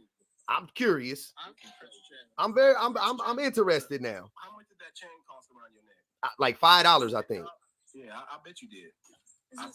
It might be. I think I paid a little bit more because the shipping was. Green or orange? Yeah. It ain't turning your neck green or orange. No. I wanna ask this question. Wait, it's just a standard question. Hold on, wait. Now, I'm not judging. Hey, brother, I'm just saying. Hold on, man. Hold on, brother. I'm just saying too much. Fam. Okay, fam. I'm not saying nothing. You got it. That brother been tried and proven. You haven't. Tried by how many judges? You're not battle tested. How many judges has he been tried by? How many juries has he been tried by? Too much. That brother with your YT friend, your Metro. Hold on, wait. Too much. How many juries has he been tried by? How many prosecutors has he been tried by? Brother, that brother is battle tested right there. He battle tested in court. Okay. So what? So that's cool, brother. I'm just saying. That brother's battle tested. That man battle tested in court. I got you. That brother will tear your arms off your shoulders. Okay. That's how battle tested. That brother will tear your arms off. Man, don't let my brother find me online and he come up in here in real. Matter of fact, let me bring him up in here. Hold on. And you think that's masculine, probably, right? He do. His arms off. That's what's wild. Oh yeah. Hold on. Yeah. Remember when I said that being violent was a part of masculinity, and Too Much said, no, it's not. You think that's masculine? And look at it right now, proving my point in real time. See what I'm saying? You see how all of these illiterate dudes, they talk themselves into a circle because they just use words that they don't know. And then when you actually just listen to what they say long enough, they end up making your point for you in real time. He literally just argued with me when I said that when I grew up, I had to wear the cloak of hypermasculinity to protect myself from the world, right? Oh, I was like, yeah. So, when they was out there being all violent and stuff, I had to do the violence and stuff like that. Oh, no. You think that's a part of masculinity? I said, absolutely, that's a part of masculinity. Not what the SpongeBob mean? 13 minutes later. Oh, this brother will rip your arms off of you like he Hulk Hogan. What? I want to ask a question. What? This your boy? Hold on, wait. Alpha, that's your boy? That's your friend? You defending that dude that be talking like that? Y'all on the same team? I know it. I've known it for months. Yeah, I want to ask this question. Yeah, right. It's a simple question. Say if a man is with his wife, yeah, right, walking down the road, yeah. Now you said that aggression is not a good thing. Say if a man goes to attack his wife. I didn't say aggression wasn't a good thing. No, but I'm just putting a statement right here. My boy is about to request up. Do you think when he request up, bring him up in the room. Bring him up in the room. He'll cam up too. Do you think that the woman is expecting the man to be feminine or masculine? Which one? Because you said masculine has got aggression in it. So does she want a man who's going to fight the other geezer and protect her? Or do you think she's going to want a man who's just going to go, oh, baby, I don't want to do anything? Which one? Sir, I promise you, I stopped listening to you 30 seconds ago. Who cares? Oh. Y'all be making up these Superman stories. Why do you think I would care about that? How many times have you been attacked? Hold on, wait, Alpha. Hold on, wait. How many times have you been attacked while walking down the street with your girl? Me. Mm-hmm. How many times have y'all been attacked? How many times? Not that many times. How many times have y'all been attacked? How many times have y'all been attacked? We don't listen to women on this platform. Can you tell me how many times y'all been attacked? I got even better one. I got a better one. Why is it that the red pill is working? The passport, bro, is working. We're not talking about at the shipyards too much. That's his. He owns it. Answer that quick. Why is it that the 4B West movement collapsed? I can't even hear Alpha too much. He don't care nothing about you, Alpha.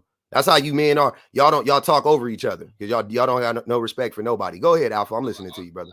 Like I said, why is it that the red pill awareness and game is working for men? Passport, bro, is working for men. But define working. Define working for men. Do you mean working for men? Mm-hmm. You mean the loneliness epidemic that men are suffering right now? You mean all the hold on, wait. You mean all the self-unalivings that's happening right now, from men being depressed? You mean the way that men are checking out of the workforce? You mean how there's 2 million more employed black women in America than black men? That's working for you? That's got to do with single mother households. That's a weird pivot. That's a weird pivot. It's facts. It's facts.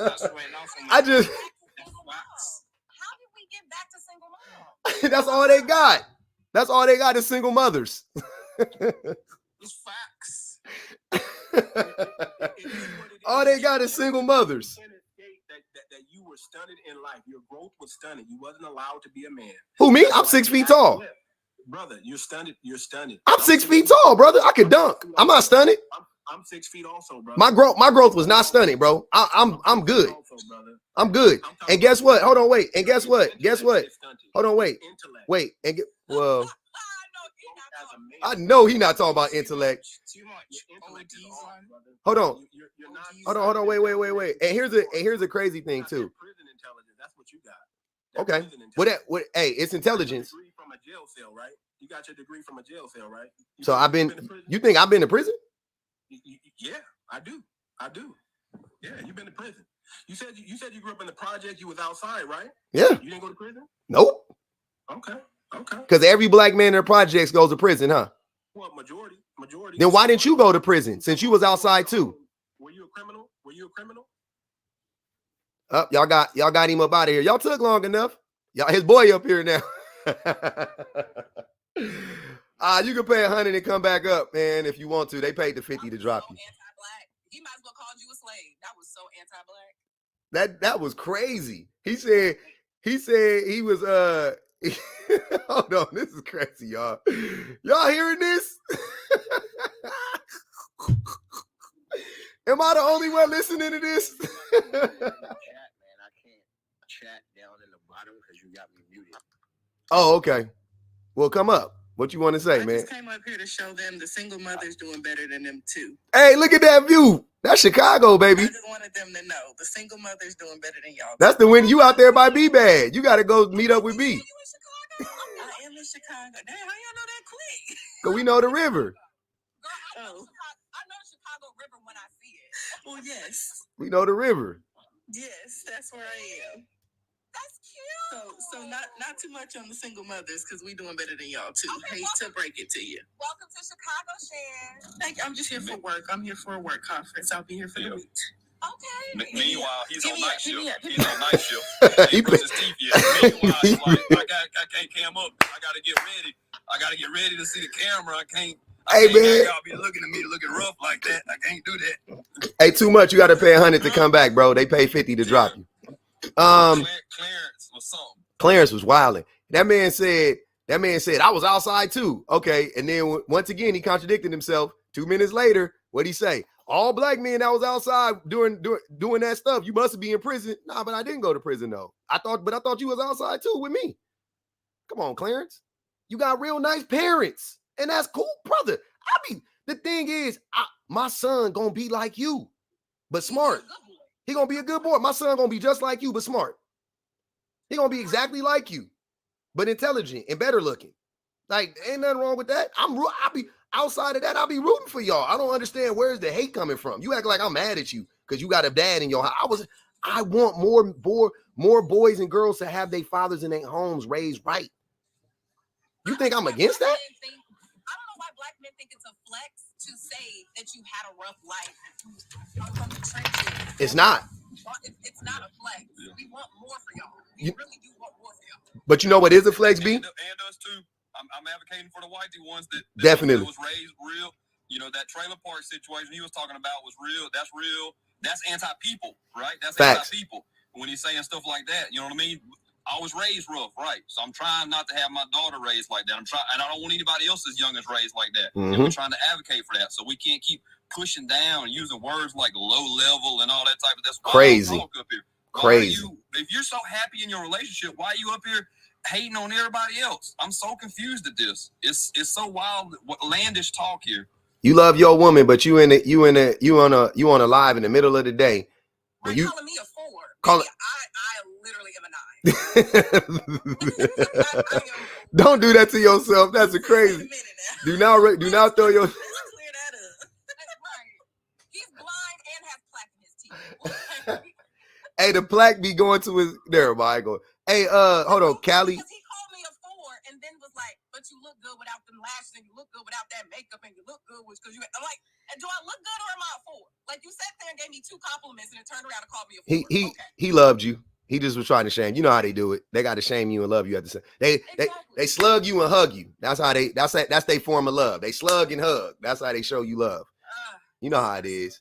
Cali Negro, what's good, man? Your boy brought you in, man. We ain't had nothing to say to you, bro. We don't even know you, bro. You ain't got nothing to do. Unless you want to say something, you can. But ain't nobody up here got no problem with you, fam. Yeah, I was in for a minute. I just saw y'all going in on my boy, and I didn't like that. But I don't know what's going on. So I heard y'all was just putting up my pictures and stuff. But I'm just like, all right. That was on accident, and then it became on purpose. But it initially, because your boy we was telling him to cam up. He was yapping a lot. We was like, cam up, and he was taking too long. My boy went to his page, screenshotted Joe picture, thought it was his, and then put it up there. And he was like, "Oh, that's my homeboy," and that's how you got into it. But I told him to take it down initially. I was like, he ain't even, you know what I'm saying? You ain't even here to defend yourself. But then he's I appreciate that because I'm out here trying to do the father thing. You know what I mean? I'm all about unity. I'm all about let's come up because there's too many people keeping us down. So when I hear people getting on my board, putting my pictures up, I'm just like, hey, you know, y'all summon me. I'm here. Disrespectful. I know that was my fault. And I can respect that, bro, because I don't want to unnecessarily bring you in nothing. But this why you can't have disrespectful ass friends though. You might get caught up in their crossfires. Your friends up here disrespecting everybody and coming at everybody, and you kind of just got caught up in it. So you need to talk to your boy about maybe being less of a piece of crap. Right, but every man has his own thing. You know, I expect y'all to be grown enough to say, you know, hey, his friend ain't up here, so let's go back at each other and not accidentally and then purposely bring me up. So how you got back into it though, Callie, was so after I told him, I was like, yeah, take his picture down because I ain't even him.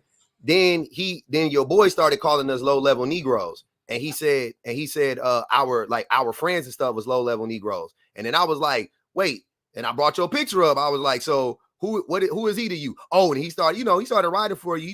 He was fighting for you. Don't worry, he was fighting back, but it wasn't adding up. And I was just like, wait, and I don't think you're a low-level Negro because I don't call black people that type of stuff. But you don't think it's odd that your homie out here running around calling people low-level Negroes? I mean, he's his own man, and I'm Would you call black people low-level Negroes? I mean, I personally don't, but here's the thing, though. Okay, that's fair. Every man, you know, I've seen your show before. I've seen you do things too. You know what I'm saying? Do what? So do what? Have your opinions on other people. But I ain't never called nobody. I've never referred to black people as low-level Negroes. Yeah, but I'm just saying everybody doesn't agree with your opinion. Hold on, wait, but Callie, time out, bro. I hate when y'all try to act like everything is a one-to-one. No, I'm not saying that. I know, but that's what you're trying to allude to. I'm just saying. No. Don't put the words in my mouth. Okay, then you clarify that for me because I've never called black people. I'll clarify. You know, no matter what opinion you have of somebody, whether it's true or not everybody's gonna like it, right? So that's all I'm saying. But like, just because you guys are disagreeing on other people's opinions, don't bring somebody else into it. Because that doesn't mean they agree with that doesn't mean they're just like them. You know what I'm saying? Every man is his own man. Every woman is her own woman. When you see if you see a bunch of women and it's 3 women and 2 of them dressed like Smex workers, and the third one dressed like a Smex worker, and you know 2 of them is Smex workers, will you assume the third one is a Smex worker or no? I don't assume, but I'll say, hey, this is what you look like. Well, hey, real quick, I'm the one that put the picture up, right? So I apologize for that because we thought it was him. As soon as we found out it was you, we took it down and you just called us straight because of that. But the example that public used, I'd like to kind of use that same example. Me as a whitey fella, when I see people sporting things that are, you know, a Confederate flag stuff, things like that, the third person in the group might not be wearing that. But I don't associate with the whole group. I distance myself from them because I don't want to be standing around with them, going somewhere with them, going to eat with them wearing things like that. And people see me with them and say, hey, That dude's one of them. He's holding up the problem. So that being the case, we've identified that your friend was in here saying low-level black people. That's wild rhetoric. We don't want to associate with him. He's always the ops now. Always. That doesn't apply to me because, I'm not in a specific group. He's my friend, right? But he said y'all do podcasts together. You're on his page. Yeah. Exactly. But I have my own opinion, and he has his own opinion. I think it's kind of immature to say, "Oh, hey, he's like him." Just like y'all said with the Smex worker thing, right? You guys wouldn't automatically assume the third girl that's dressed like a Smex worker would be a Smex worker, right? So I'm just saying, don't assume I'm the same man as everybody else. I'm my own man. I got my own opinion. Too much. If you want to come back up, you got to pay $100, bro. Or you and your homie y'all could cry. You got your boy. Hold on. You got your boy in here. Let me mute you up real quick. You got your boy in here. What's his name? The dude from England. Tell him y'all piece together $100 and you can come back. They pay $50 to drop you, fam. I didn't drop you. I would have dropped you a long time ago if it was up to me. The crowd pulled the money together and dropped you. So y'all can crowd fund, pay the $100 and come back up. I got you. Big Cam, you in there yapping, bro? Come up. Don't be up here talking shit about people in the comments. All right, y'all be safe out there though. I got to get this bag though. All right, Callie. Yeah, y'all don't be scared in them comments, man. Go ahead, James. It's just you up here now, bro. What's good? I'm chilling, man. Bro, I just wanted to let you know, we had a clubhouse meeting the other day, and one of your videos was brought up. Nice. And it was an intense 4-hour conversation between the men and women. I just wanted to thank you for giving us other ways of looking at things that some of us just never really thought about, and it was appreciated as the conversation was getting pretty deep in there, man. That's crazy. What video was it, if you don't mind me asking? What video was it, James? It was the one on the... Hold on one second. Let me look right here. Okay. The one where you said that women denying sex was considered abuse. There's some... CK said that. I didn't say that, but yeah, CK said that. But that was the one that we was it started some conversation, bro. It was wild because some of the women that never really talked about some of the things they brought out in the clubhouse. And we're gonna make sure that when we have another meeting, we just want you to see the Sin City Disciples room, so you'll see how many people are watching. We just want to show our support. Make sure we drop some money for you, my man. We appreciate you. Oh, I appreciate that, bro. Yeah. Let me know though. I come over there. I'll listen. I don't even want to be a part of it. I watch. I got Clubhouse. I think I'm still linked in there. I ain't been on it in probably since it started. Even myself listening to, I go back and think about some of the things, and I'm applying some of those things in my own life. I want to appreciate you for pointing some things out in a manner I just never really paid attention to myself. And we can learn every day, and the only way we're going to get better is to keep learning. So we just want to thank you, my man. Damn. Okay, Jay. I'm surprised to hear you say that, man. You be disagreeing with me you was just disagreeing with me today. That's crazy. I love it though. Hey, I'm gonna keep going. I gotta have fun with it too. You know what I'm saying? I ain't mad at you, man. But don't ever think that any of us are not actually listening to what you're saying, because you really opened my eyes to a lot of things that myself wasn't paying attention to. I talked to my own lady about it, and she even came to me like, "Hey, you need to look at these things." And I sat down, and I'm realizing I still got work to become a better man, and I'm gonna continue that journey. Damn. Thank you, bro. I appreciate that, James. Damn, man. I like that, man. I'll be shocked to hear that. I ain't gonna even hold you. I'm really shocked to hear that from you, and I love that though. I love it. No disrespect. I love that. We all black men, we trying to. The goal is to make us better, right? That's what the goal is. Sometimes people can't take the way that those words are brought out. It's hard. It's hard to take years of something being drummed into you. And even if, I know you mean positive, and sometimes it's hard. A lot of people are going to push back, but you right on a lot of your stuff. And you best believe I didn't agree with you at all in the beginning. So, that's just me showing growth in myself, and I appreciate that. Hey, man, I love it, man. Damn, James, I ain't gonna even hold you. I don't even know how to take that, man. But I really appreciate it, bro. I really do. And let me know whenever y'all be back up in them spaces. I definitely will slide through, and I'll be interested to hear the conversation. Y'all be screen recording it or something? What's up, my man? Do y'all be screen record? If you screen recorded, you could post it on like YouTube or something, and then we can listen. We need to chat. We was going through some of your YouTube stuff. I mainly want you to see, what we do. Okay. We trying to uplift our black people in our communities. You know what I'm saying? So when we got the next Clubhouse meeting, everybody just gonna give you a shout out, my man. That's all. And that way you can see it's men and women listening. That way that it's a fair trade-off. I feel like sometimes a lot of people are feeling like we're not getting represented by both sides because we don't see a lot of the women that come on here speak positive of men. They speak of the things that they've been through, but there are positive men out here. And we just, we need to learn that we need to get more. That's all, my man. Bet. All right, James, I appreciate you, broski. Hold on, wait, before you go, let me unmute you. Hold on, I'm tripping. My fault. Hold on. I gotta remember. You unmuted already. There ain't nobody gonna gang up on him, man. You unmuted. Like I don't, brother. I don't. Everything I'm telling you is from conversations by over 30 people. Okay. Sincerity all the way, my man. Y'all can't gang up, brother. I just everybody know. I told y'all if you see me in the forest fighting the bear, help the bear. I don't get 20 v1. It's a 1v20. It don't matter to me. I'm going in. I'll be going in the lion's den. It don't be mattering to me. But I appreciate that, James. Thanks for stopping by. Hey man, hold on. We got him. Hey, my man is back. My man, Mr. Fax is back, y'all. Man, I had to give you some work, man. I got to give you some work, brother. I got to work you over, man. Because hey, yo, this is the thing.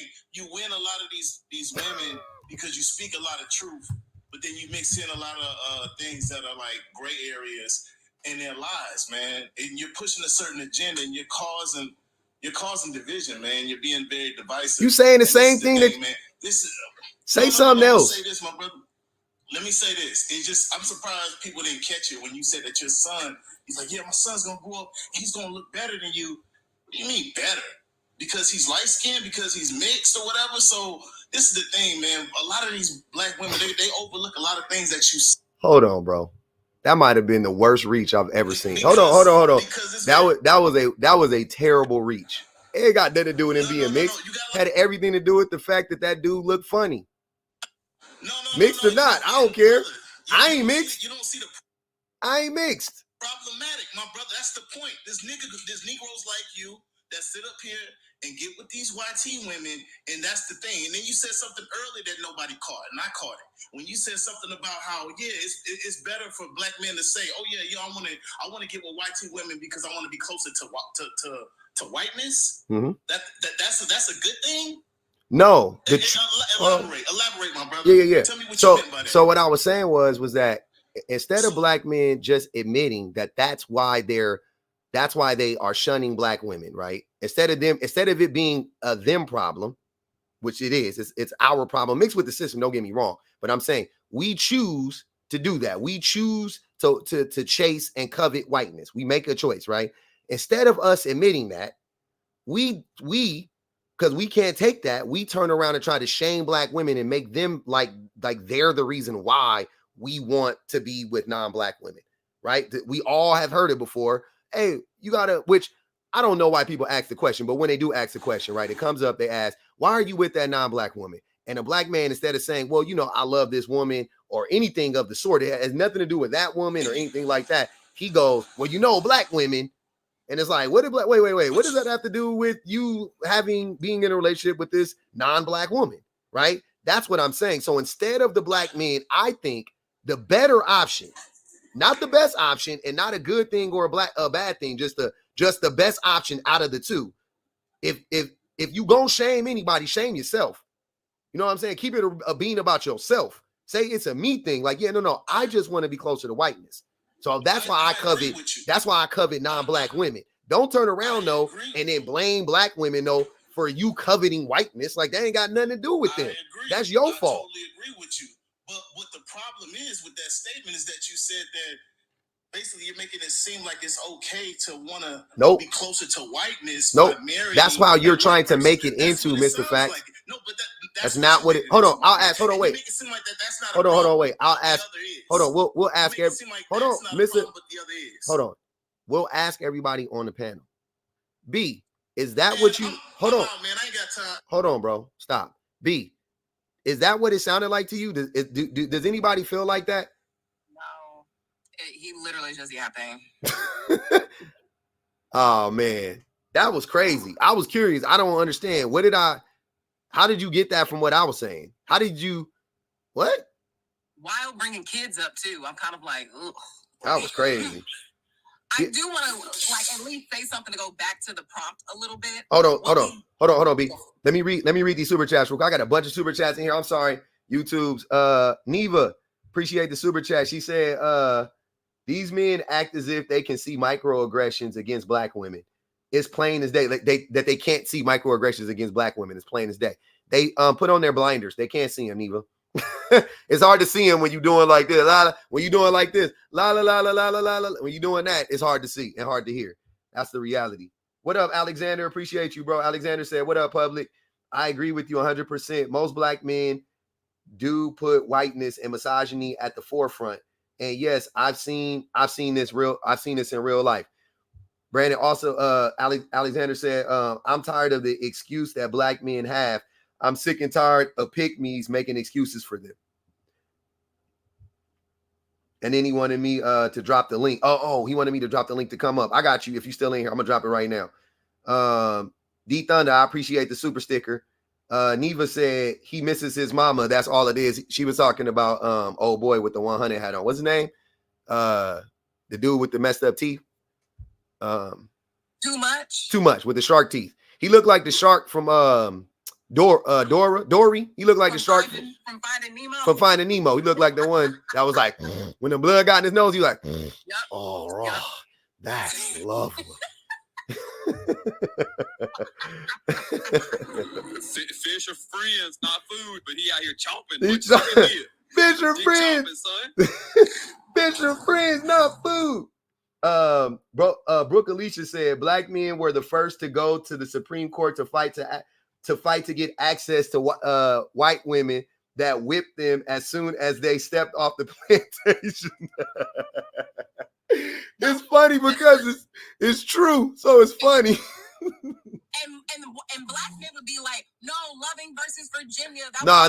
100 years before, 40, exactly. 50 years before that. 40, 50 years before that, easily. We were emancipated, and 3 years later, y'all were taking interracial marriage to the Supreme Court. Yep. Real talk. Listening to too much burned up on my brain cells. I'm sorry if I lost y'all with too much, man. I'm sorry. Alexander said, I have a solution for black women, and this is coming from a black man. Black women need to stop being mammies for black men. I've heard a lot of black women say that, actually. So I agree. I think that makes sense, too. I think the real solution is black men, though. Stop being who we are. Stop being misogynistic. S-Piss, appreciate you. S-Piss said, you reached a whole group of people and opened up a conversation. That's crazy. I appreciate that. Thanks for the super chat, y'all. Go ahead, B. So another point that I want to make to the prompt is that we do have to be realistic, and we have to stop lying that a lot of black men have said themselves and out of their mouths, and we can look at that with a lot of black men who are Republican or conservative when they are out here speaking, is that black men have followed white supremacy rules to understand that if you covet whiteness, that will allow for you to reach your goals. Because so many men, Harry Belafonte being one of them, have stated that they cannot bring a black woman with them as they are climbing the ranks or trying to achieve success. And you have to ask yourself, why is that? Like, why would you believe that someone who looks like your aunt, your mom, your sisters would not be good enough in those new spaces that you are trying to acquire? And that's because you believe in the white supremacy rhetoric. Your black ass shouldn't even be there. But you understand that you can't bring another black person in there because you typically are closing the door behind you when you do enter into those spaces. Mm-hmm. You're okay being the token. You're okay being the coon of the group. You're okay being the Carlton, and everybody says the word Nigger with the hard R, and you laugh with everybody else. We just had on this same app so many white teen men talk about their experience of having that one lonely black boy in the group, and he allowed so much racism to go down to be included into the group, to be accepted into whiteness. So we have to acknowledge the fact that that is a very real and realistic experience that a lot of black men are going through. So y'all talking about like, oh, we don't covet whiteness and misogyny. We have stories, like real life anecdotal stories at this point. For real. And history books and and court documents. Like it's crazy. I didn't know the 4B movement was about getting a traditional wife. What you talking about? Lies. Like when she get on, because when he get on, he leave your ass for a white girl. Why is that even a lie? Like that is the quote and the lyric for this entire prompt. Because when he get on, he leave your ass for a white girl. Never have I been able to read, and I am totally fine with being wrong, and I am totally fine with learning new information. But from a historic standpoint, all the way down from women having the right to vote, for Black women having access to maternity care, when we are talking about interracial marriage and how that looked, at every single turn, Black men have only thought about themselves. Facts. Man. Also, did you recently know that I think his name was Dan Brown, the Black man who shipped himself in a wooden box to freedom? He shipped himself from the Deep South all the way up to Pennsylvania. Shockingly, he was made famous, and he went on a tour telling people how he did it. He made money specifically from white people and got the postal office in trouble because he was clout chasing about how he escaped slavery, made so much money about sharing his story that he had enough money and also the opportunity to buy his family back in the Deep South, and he refused to. And married a white woman instead. Wow. So. Just to add the insult to injury. Charles, I ain't gonna hold you, man. I don't want to be the bearer of bad news, man. You can never come back up on my panel.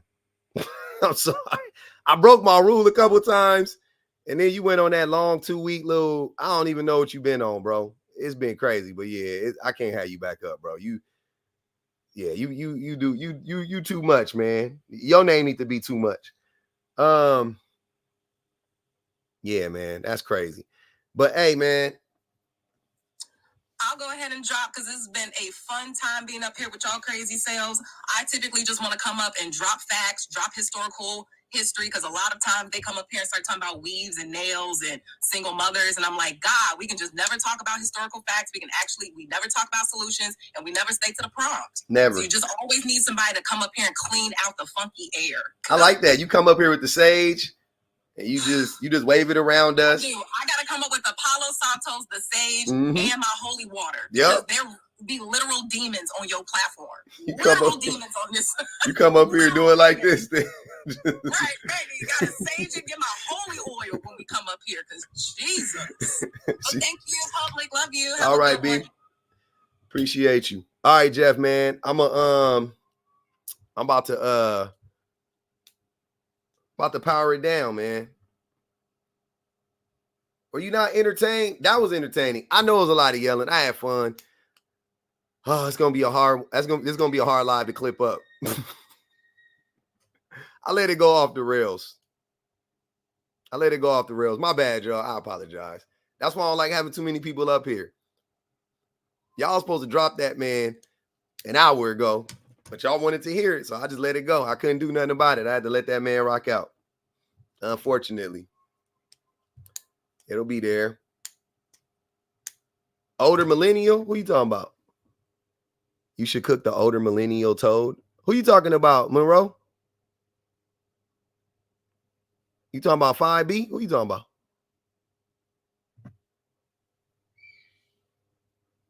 Jerome was terrible.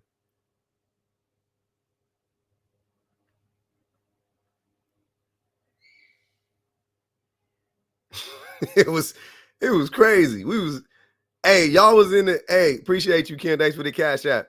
Hey, y'all was in the comments. Y'all was throwing food. It was a food fight in here. Everybody was just flinging shit around. The YouTubes was going crazy. It was crazy. I was trying to read the comments, but I couldn't focus because I was listening to these dudes. It was wild, man. It was wild. Hey, said they definitely a little scary today. Y'all be safe out there, man. The YouTubes was in there going crazy. I'm trying to read the chat. I couldn't even get to the super chats. I had to get to them at the end. Make sure y'all floss. man. Y'all want to end up like my boy, man. Hey, haters come back tomorrow. Man. Y'all know what it is. Bang the cash out one time on the way out. I didn't even get a chance to say that today. $1 a do on the way out. $1 a do on the way out.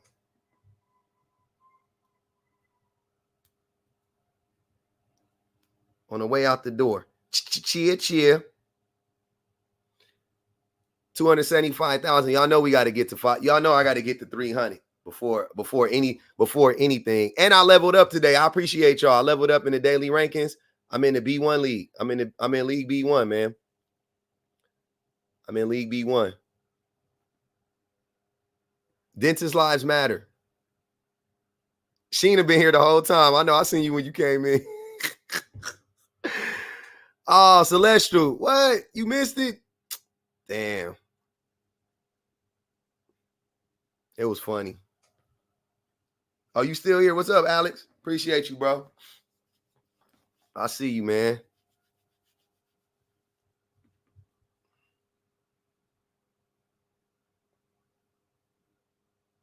Mm-hmm.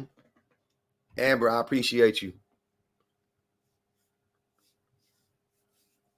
Yeah, I got them little flossy, little sticky things that you scrape with the flossy picky. I like that shit.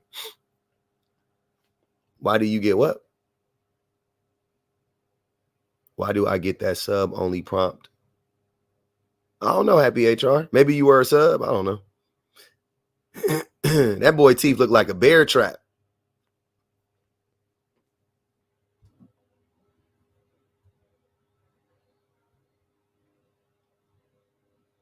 That was crazy. Appreciate y'all on the YouTubes, man. Thanks for rocking out with us today. I got some content coming. Oh, Alexander wanted the link. Oh, my fault.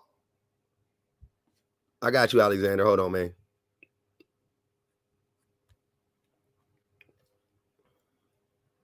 I got you right now. I'm doing some.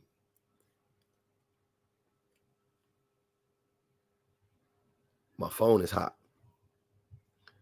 Let me put the link in the thingy. All right, twin. I'm gonna see you in a couple days, all right? You're gonna be all right. See you. My phone hot as hell. My phone hot as hell, y'all. It's moving. It's glitching. There you go.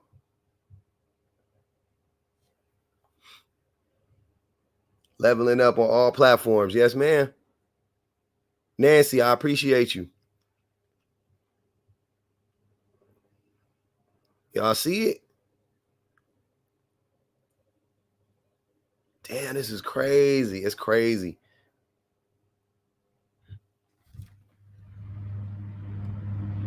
Phone hot.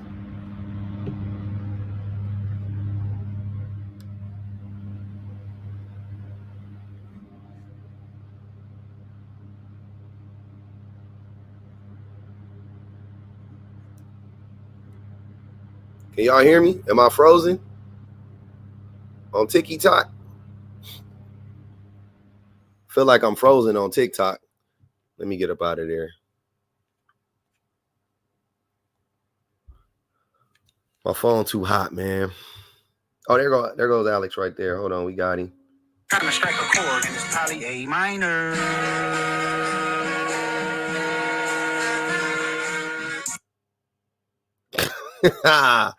That was funny. Hey, what up, Alex? Hey, yo, what up, public offender? I'm chilling, man. What you doing, bro? I just want to come. I just want to come on here and give a few things out. First, I would like to say I agree with you and on a whole lot of things, and the fact that that black men have every excuse in the book. They can get away with stuff, but black women, whenever they make a mistake, it's like they get shamed, and they feel like they can't be redeemed. And second, I do think I've seen the black wife trend. I've seen it, and I've seen not only black women, upgrading their non-black husbands, but I see the glow within the black woman as well. And I figured out it's because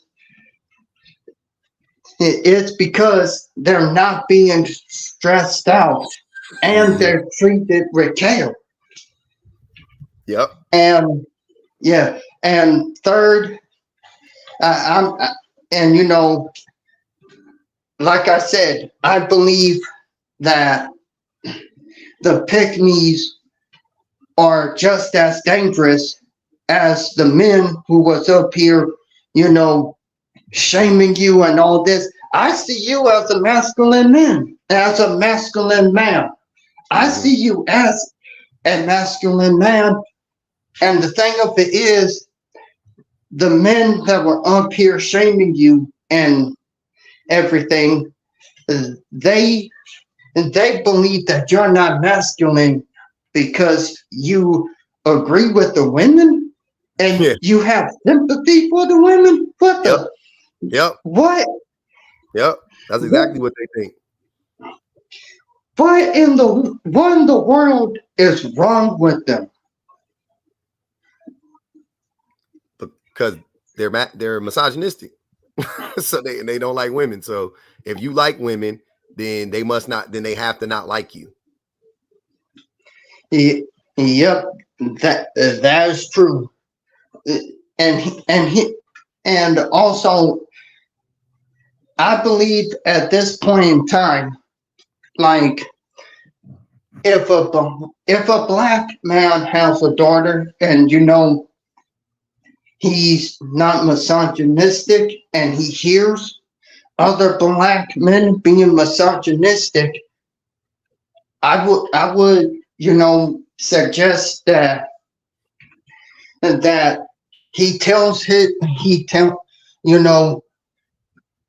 he lets his daughter expand his options beyond black men, because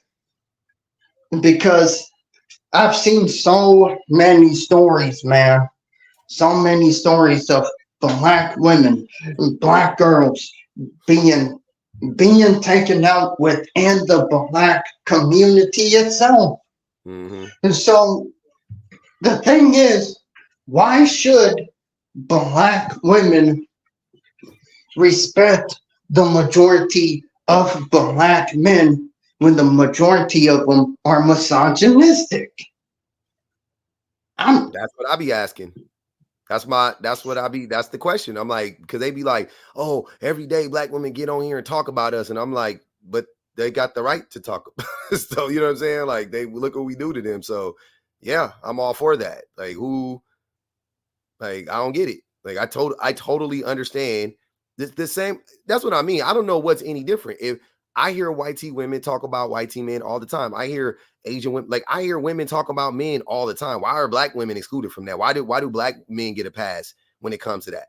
And that's what all these dudes be trying to do.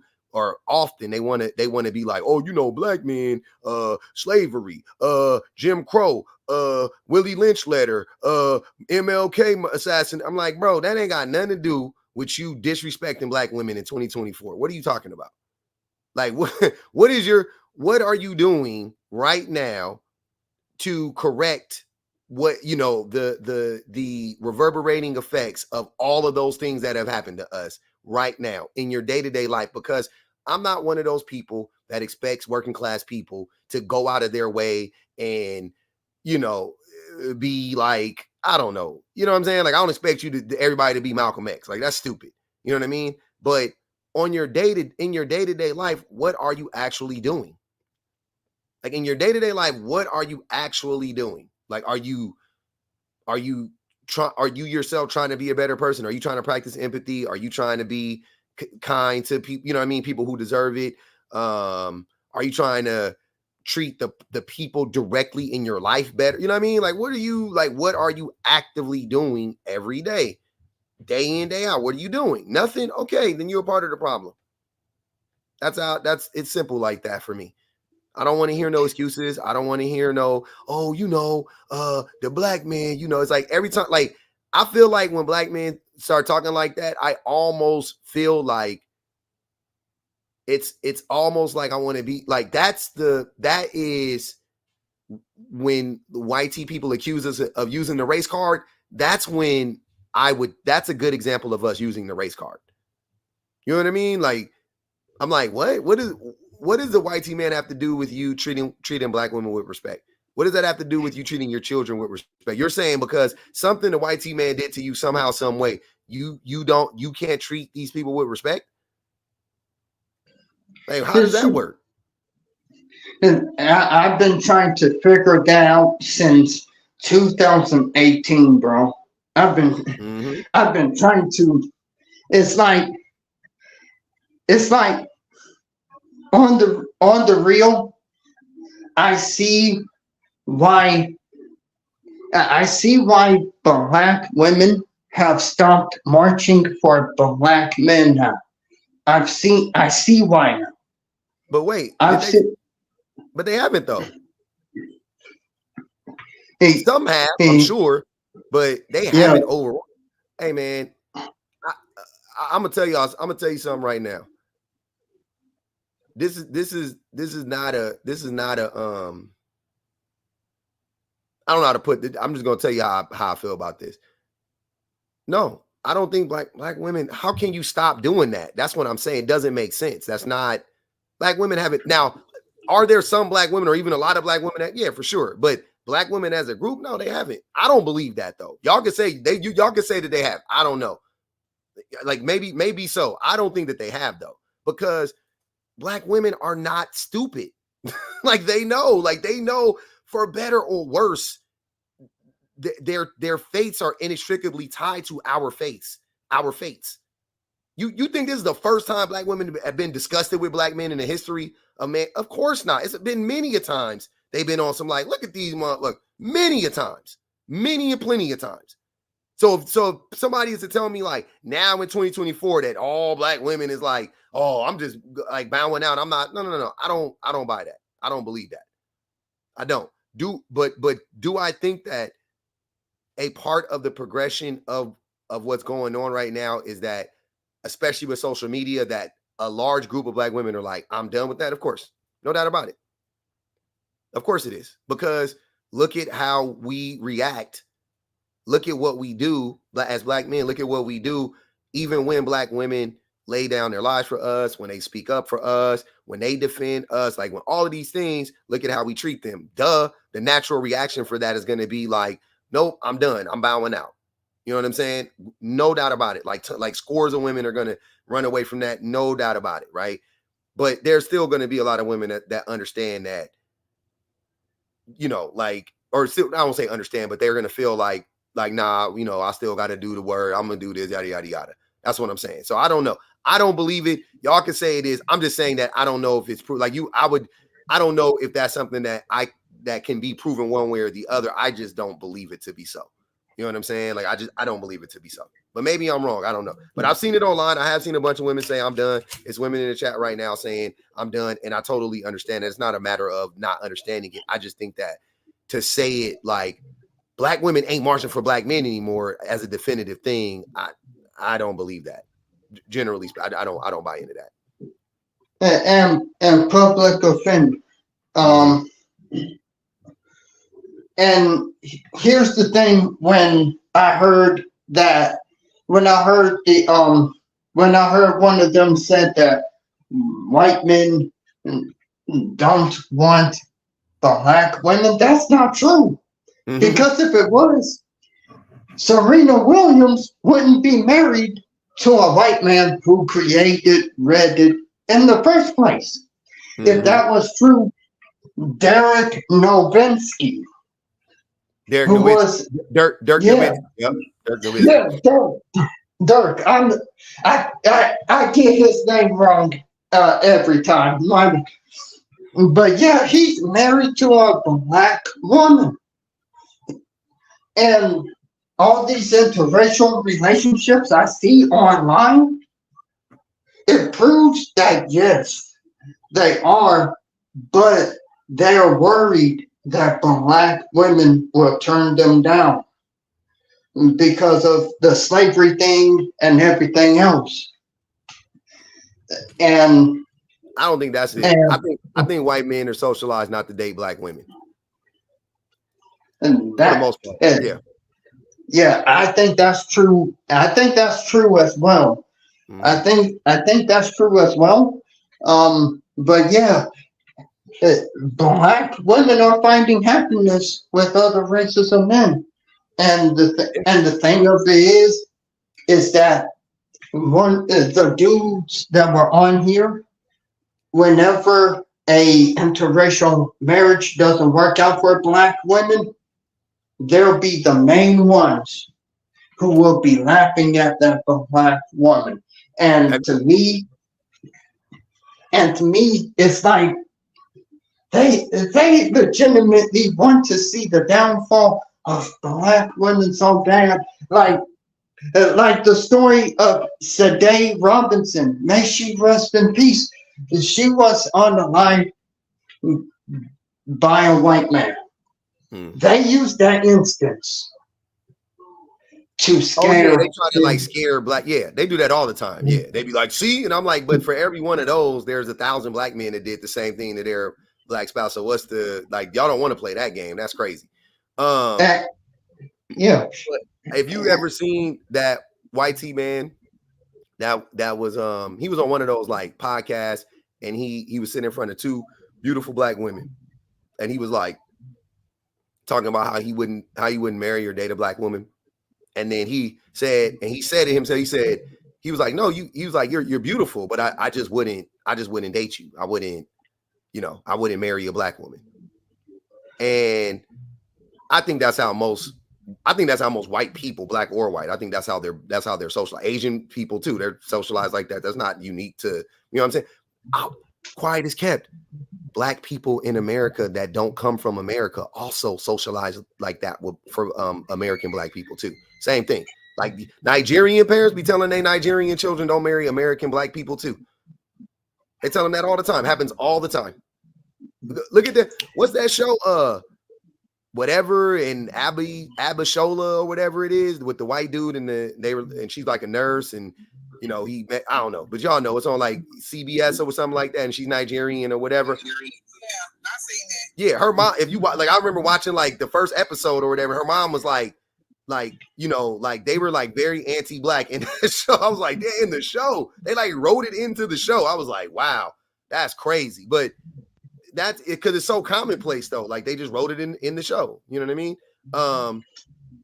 That's how Bob and Abishola, yeah, that's how they're socialized. Every non-black American is socialized, you know, to not mess with black people. With all that being said, though, when especially like I said earlier, if black women were like, all right, I'm going, you know what I'm saying? Like, I'm going to be open and I'm really going to put myself out there and date, you know what I mean? And really be more open to dating non-black people. Trust me, they would dwarf black men's numbers. Like black men, that black dude that came up here earlier and was like, we could get whatever we want, and patting himself on the back or whatever when we can't, because black men be actively pursuing non-black women. And our numbers are still really, really low. And listen to what I'm saying. Black men are like trying really hard to date non-black women, right? A lot of black men try really, really hard to date non-black women. Like it ain't a natural thing. They're not even in their proximity. They like go out of their way to find non-black women. Bet that's their thing, whatever. Black women are the opposite. They don't go out of their way to find non-black men. I'm talking about most black women. You know what I'm saying? The vast majority of black women, they don't go out of their way to find non-black men. They couldn't care less. They don't even be tripping off of that. They doing their thing, right?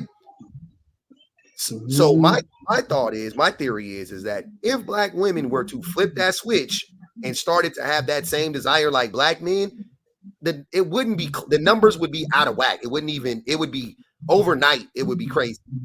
It would be crazy because in spite or despite what these dudes like to tell us about how like men control the keys to marriage and all of that bullshit, like that girl said, I'm gonna get that sound because I got it in my phone. But when she said all the woman got to do is blow on the thigh, the inner thigh of a man, and the Jezebel will follow, I will say that until it's not true. I'm screaming until it's not true.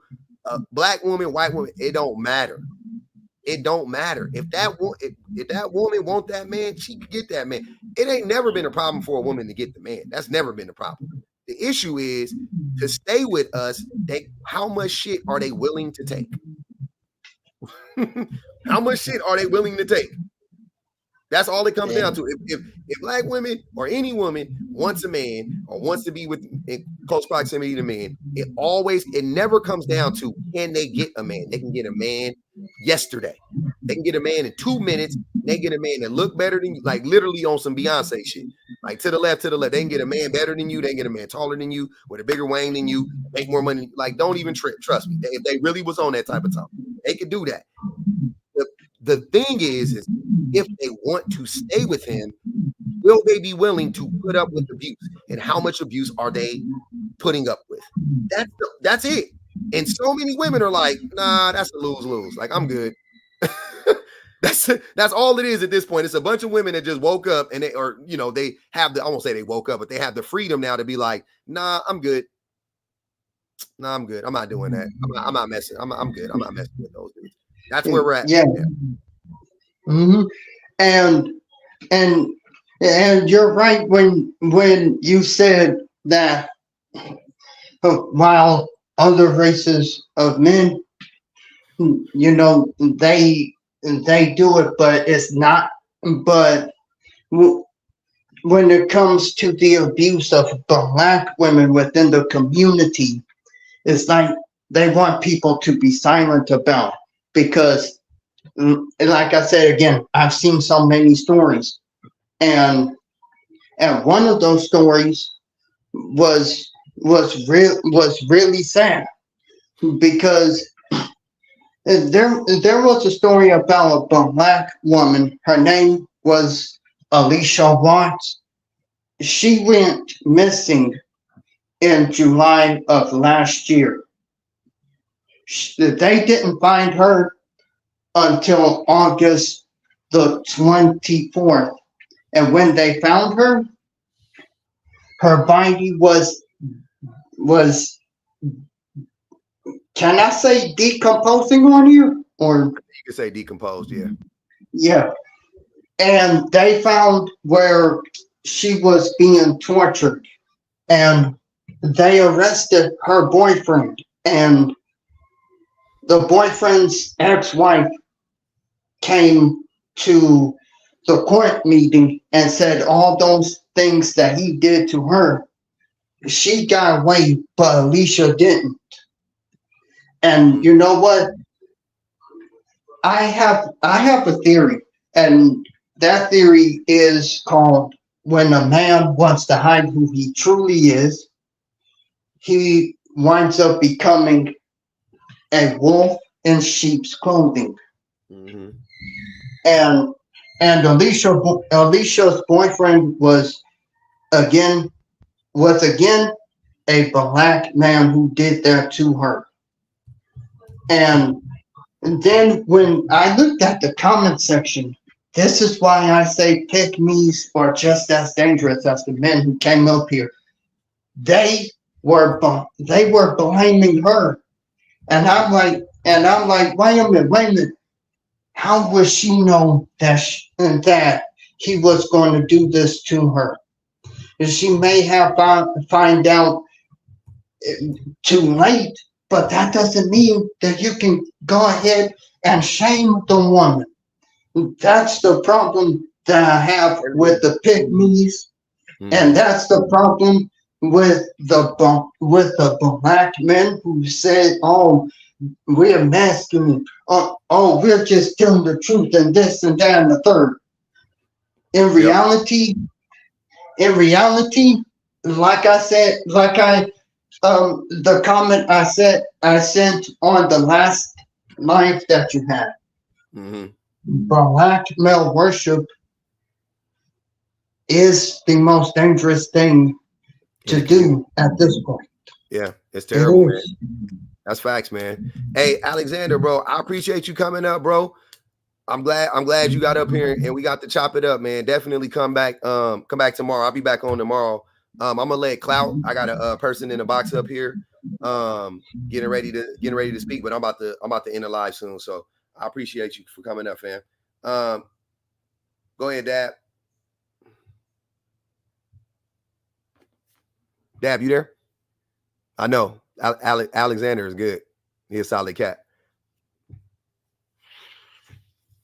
What up, brother? Chilling. What's good with it? Appreciate you, Melissa. Not much. I'm free. You free? No, I was listening to what. Yeah, I'm free. I was listening to what y'all was saying, and when you was talking about that black men prey on our downfall, and you was like, majority of women do not do the same to black men. Prime example is I'm pretty sure half of this 262 women, or maybe majority, are women in your life right now, right? Mm-hmm. And we always say, public not talking to women, public are talking to men. Mm-hmm. The women are in your life because they're watching you teach these men how to be better men, because they still have hope that these men can be better. They're not preying on their downfall. They're actually hoping that these men can be better. And when we talk about that, like with the E word coming up in November, and all the rights that they are trying to take away from women, I've said this before. Black men don't realize if they take away YT women's rights, what do they think that's going to do as the black community as a whole? We done. Not just black women. We done. Not just black men, but black women as a whole. Done. Black people as a whole. Exactly. They take away women. They take away women's rights. Black people done. Y'all might as well count the days until we back in chains type shit. Y'all think we playing? It's for real. Like, it's that serious. Exactly. And then when you listen to the conversations of these men, of the red pill men, the manosphere, when you listen to what they're talking about, and then you actually take the time to listen to what women are talking about, they're still hoping for these men to be better. Yep. They want them to be emotionally intelligent. They want them to be more caring. They want them to help around the house more. They're not saying, I just want to throw you away. Majority of us are not saying we want to throw you away. We just want you to be better at loving us. Like, you want us to love you the way you want to be loved, but you also got to love me the way I want to be loved. And there's still hope. But as a whole, I ain't gonna say as a whole, but a lot of men definitely are waiting on black women's downfall. Oh, yeah. No doubt about it. Definitely. And it's not the other way around. Absolutely not. Yeah, I don't. Even there's some black women I think that really, really don't like black. But I'll be honest with y'all, man.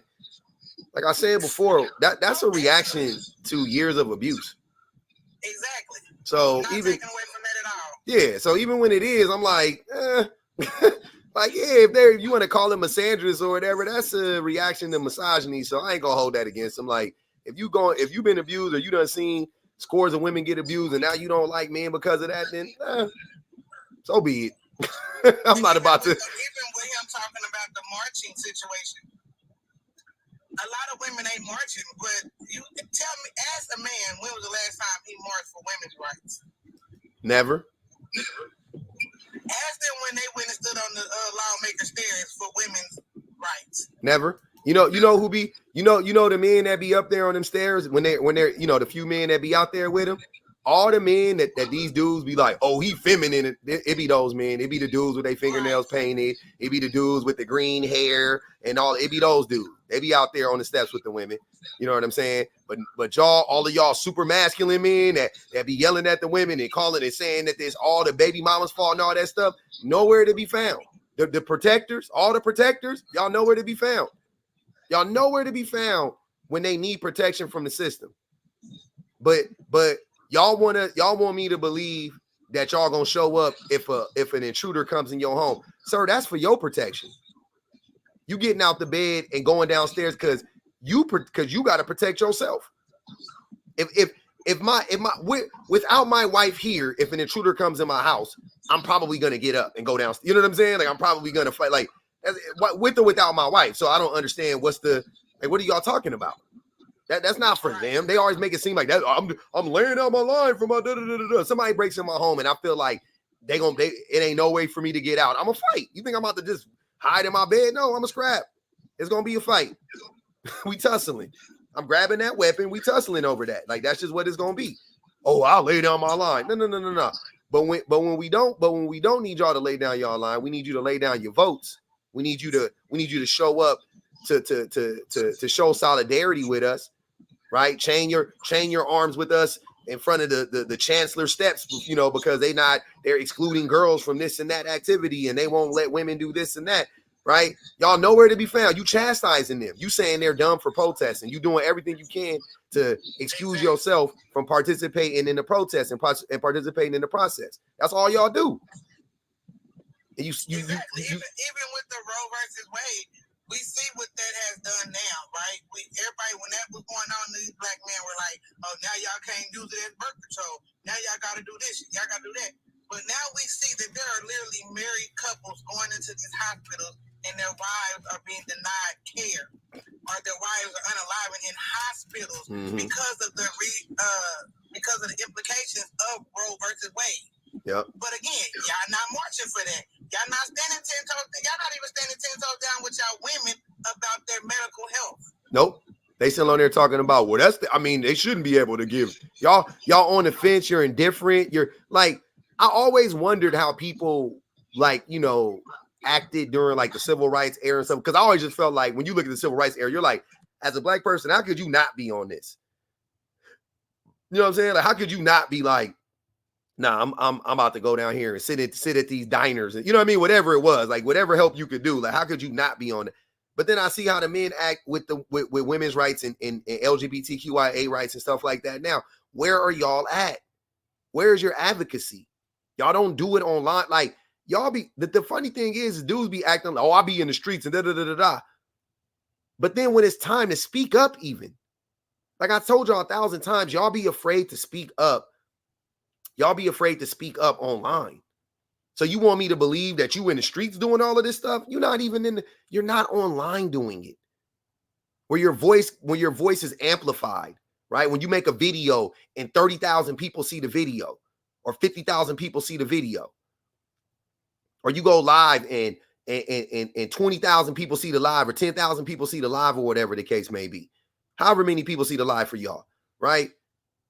You're nowhere to be found then, but you expect us to believe that you're doing all this work in the community. You won't do it online. You can't even be an online advocate. Like, I don't believe nothing they say, man. Nothing they say. Right. Even with the weave and weave conversation, or natural hair conversation, the Crown Act, I rarely see men talking about the Crown Act when they don't even realize it affects you too. Right now, we have seen multiple young black boys being penalized for the hair that naturally grows out their hair, and y'all still sitting on this app talking about weaves, wigs, and lashes like y'all don't understand the implications behind this shit, like where it came from, how we got to where we are today. Like, yes, today a lot of women wear it because they want to, but when it was worn, it was because they had to. And now that they get to do whatever the hell they want to do, they're doing whatever the hell they want to do, whichever way it go. But again, it affects men just as well as it affects women. But we standing 10 toes down on it, and y'all acting like, no, it ain't even that serious. It ain't that big of a deal. It is. It is. When a little boy spent half of his school year sitting in the damn ISS room because of the hair that grows out his head. For getting braids, for having locks. Like, what? Right. Crazy work, man. Hey, Dad, I'm about to end the live. I was supposed to end it 40 minutes ago, but I stayed up here for you and Alexander. I just got out for work, so I'm about to get in here too myself. Appreciate you. Thanks for coming up. All right, good night, y'all. All right. Appreciate y'all on the YouTubes, man.